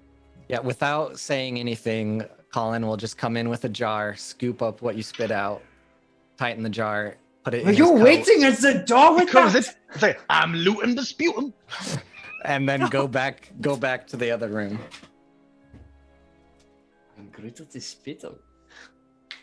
I'm literally like trying to heave him up onto a surface and open airways and just like throw my head into his chest to listen for a heartbeat or blockages or whatever's going on at the chest. Just kind of like, no, not you, Toby. But there is a You faint have time. heartbeat. It doesn't seem to like be dissipating, but he's out. watch. I love the juxtaposition of like Van Richten trying to do actual medical work and like heave him back up, and Colin's being like, precious ambergris. on the floor. As a mechanical note, Van Richten, if you have a hard time finding out what it actually is, or you're not able to help him, if I try remove curse and it's anything related, I do get to learn how to fix it. So you would know that from before. So if you need me to actually help, just let me know. If you're gonna jump in the room like a goddamn loot gremlin, like, yeah, get the fuck in here. Don't just scurry away as soon as there's some actual work to be done for once. Well, I thought you had it handled. I was just saving some. You're material. saving oh my god. Help me get him up onto the bed. Lift his legs up. We need to increase blood flow to the heart. This seems like some old school magic. You gonna put some, leeches on his heart as well and drill holes in his shins? Him. I don't need to bleed him. Clearly, he has some form of pneumonia. I mean, what does Van Richten learn from everything he's done, GM? He learns what he's learned thus far. Are you doing your thing where you... Oh, sure, why not? Okay. So yeah, I Physical manifestations of the curse have never pull out to people around me. This can't possibly be happening. I pull out a little trinket and try my version of remove curse and see if it gives me any information on what Toby might be inflicted by or how to remove it. Toby, Yeah. would you like to describe what he learns from this? So you learn that this came from a tincture that has a couple of mundane ingredients and one very specific, very weird ingredient. What it does is that it forces almost like an amnesiac washover. It puts any previous memories and thoughts and ideas into essentially like a vault. And what it then does is replaces any and all things to make their world make sense, so they don't come out of knowing, they would still know how to talk and they'll know how to do pretty much mundane things. They'll have a false life and they'll truly believe it. All right, so for layman's terms, Van Richten, for the unstudied, Toby is... Literally, go fuck your own mother, you prick. Tell me what's happened. Well, let me go dig up a grave real quick. I'm sure you'd love that. He's having withdrawals, as far as I can tell. And Just some fact. Who is diagnosing and giving him medicine? well, I mean, they're also dead now, so I'm pretty sure it was the tincture that was given to Toby to help him forget. And now his body seems to be going through withdrawals. I mean, right? That sounds correct?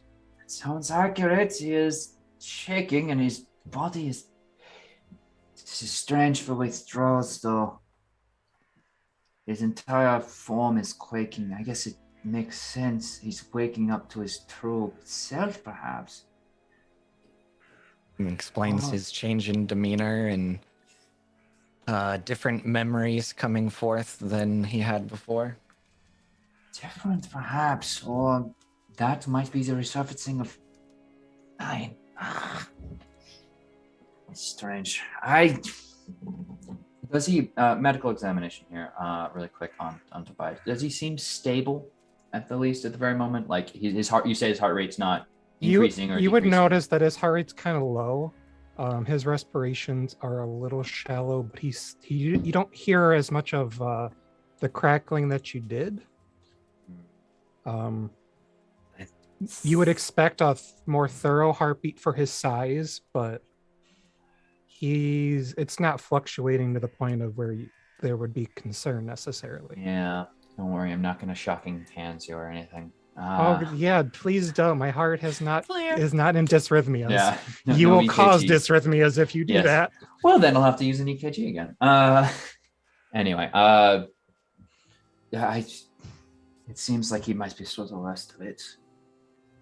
There might be a mental component to this, unlike listening to his chest and breathing. Just give me a night. I'll fetch him. You should get some rest. You might need to switch off in the morning. Are you familiar with medical practices, Colin? Yeah, I used to be a doctor in my town. You said you were a teacher. Yeah, same thing. Fair point. Good. Well, as I said, get some rest, and we can hand off notes in the morning. Thank you, Colin. Oh, it's always wonderful working with you, Van Richten. No, not being sincere, but I am. Well, what else is new? With that, if everyone is going to go off to bed and you're going to watch Toby, I will say we end the session here and pick it up next time. Okay.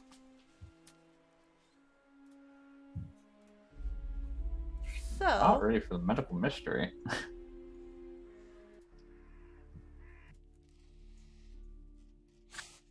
yeah. Okay, so that will conclude session 29 of Curse of Strahd Dark Echoes, with Van Richten keeping an eye, a medical eye on Toby, and the rest of you having had a little history lesson and agreeing to travel south at the next opportunity to help figure out what's going on. Thank you all for joining us. Tune in for more every other Saturday morning at 7 a.m. Pacific. Our next episode will be Saturday, May 21st. And I am Luke Locke, and I have been your Dungeon Master this morning. Players, would you like to go around and sign off? Yeah, hi, hello. I'm Osarix Franco, and I've been playing Irina Kolyana today, and it's been very good. And like, I don't know, you can't see in the camera frame, but I'm like flipping back and forth in like my notes, trying to like remember names and connect dots. So I'm really excited about some of the like information we got today. It was good stuff. If you like my face and the words I say sometimes, you can find me on Twitch, Twitter, TikTok, all of the places at OSarixFranco. I do a variety of TTRPG content here on TBK Roleplay. The next time you can see me doing that thing will be Tuesday for the Harper's game, where I play Elmadia Telenestu, but this time around she'll just be Maddie. Then you can find me Wednesday over at Nat 20 and Against the Tides, which will be a lot of fun. And then after that, Power Beyond the following Tuesday over at Nat 20. So just keep an eye on my Twitter for all of the places that you can find me playing the games and doing the things. And it was delightful. Colin, take us away. Hello, everyone. My name is Korabi. I play Colin, the human antiquarian. I will also be back for Harper's on Tuesday, another fun campaign where we get to wear many different glasses and things. And then I'll just keep returning for Dark Echoes as long as the group doesn't set me afire. And that's if you like anything I do all sorts of things just at Kohlrabi everywhere. And onward to Harrison.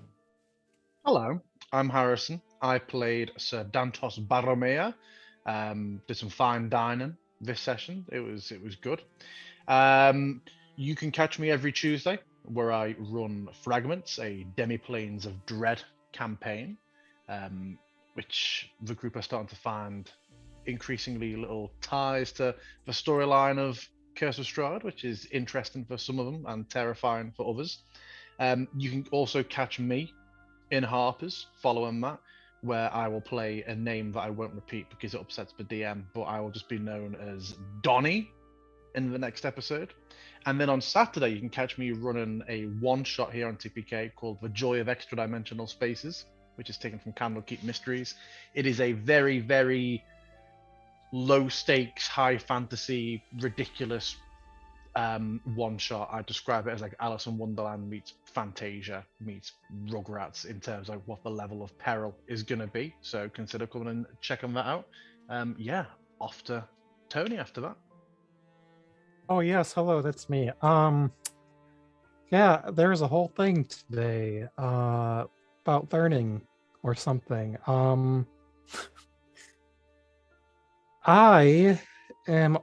I think really the next thing I got's the 17th with Return to Odyssey of the Dragon Lords. Followed by the 21st for Dark Echoes, and then the 23rd is back to Emerald Expeditions. So you can catch me there. I think that's all I got at the moment, so I'll pass it over to Turk. All right. Well, thank you very much. Hey, everybody. I am Turk, or Turk Extended on Twitch and Twitter. I was able to play your very literal Dr. von Richten today, using that medical degree instead of his honorary degree. If you want to see more of what I do, you're going to have to wait a while because I have 1 week off before the Death March begins. Because I will we'll be skipping this Wednesday because Mother's Day, but then next Sunday, also, yes, hey everyone, it's Mother's Day tomorrow. So if you need to, I'm glad to remind you now. Starting the 15th, I'll be over on Lost Caravan with a Corruption from Within Lancer campaign there. 16th is Iron DM. Tuesday, we're back in Thylea, which is the Oathsworn Odyssey Dragon Lords campaign. Very fun. They'll be getting to the necropolis of Tillamook, so it should be a lot of fun. Very good lore. I'm really excited for the next two sessions just because I think this is one of my favorite dungeons that I've been prepping. Wednesday and Thursday, I'll be over on Lost Caravan doing some Pathfinder 2e and the follow-up to our Slayers game over there, which of course, the Slayers, we're familiar if you stick around this channel. And then right back here on the 21st, Markers of Strahd. Emerald Expeditions on the 23rd, and just a whole bunch more stuff coming. You won't be able to get rid of me off your screens if you follow me on social media for the end of May. It's a madhouse, so just follow social media. But more importantly, thank you all for joining in. Thank you so much for everybody that you see on your screens here. They're fantastic. Oh my gosh. So go and support them and all the lovely work they do. I'm going to throw it back to Luca. Catch me back here on Tuesday in the Fragments Stem Plains of Dread campaign, and then running Harper's Variants. This system that we will be doing for this one is Deadlands Reloaded, so it's going to be the wild, weird West. Yeehaw. And that's it for today. See you around. Catch us back on the 21st. Bye. Yeehaw.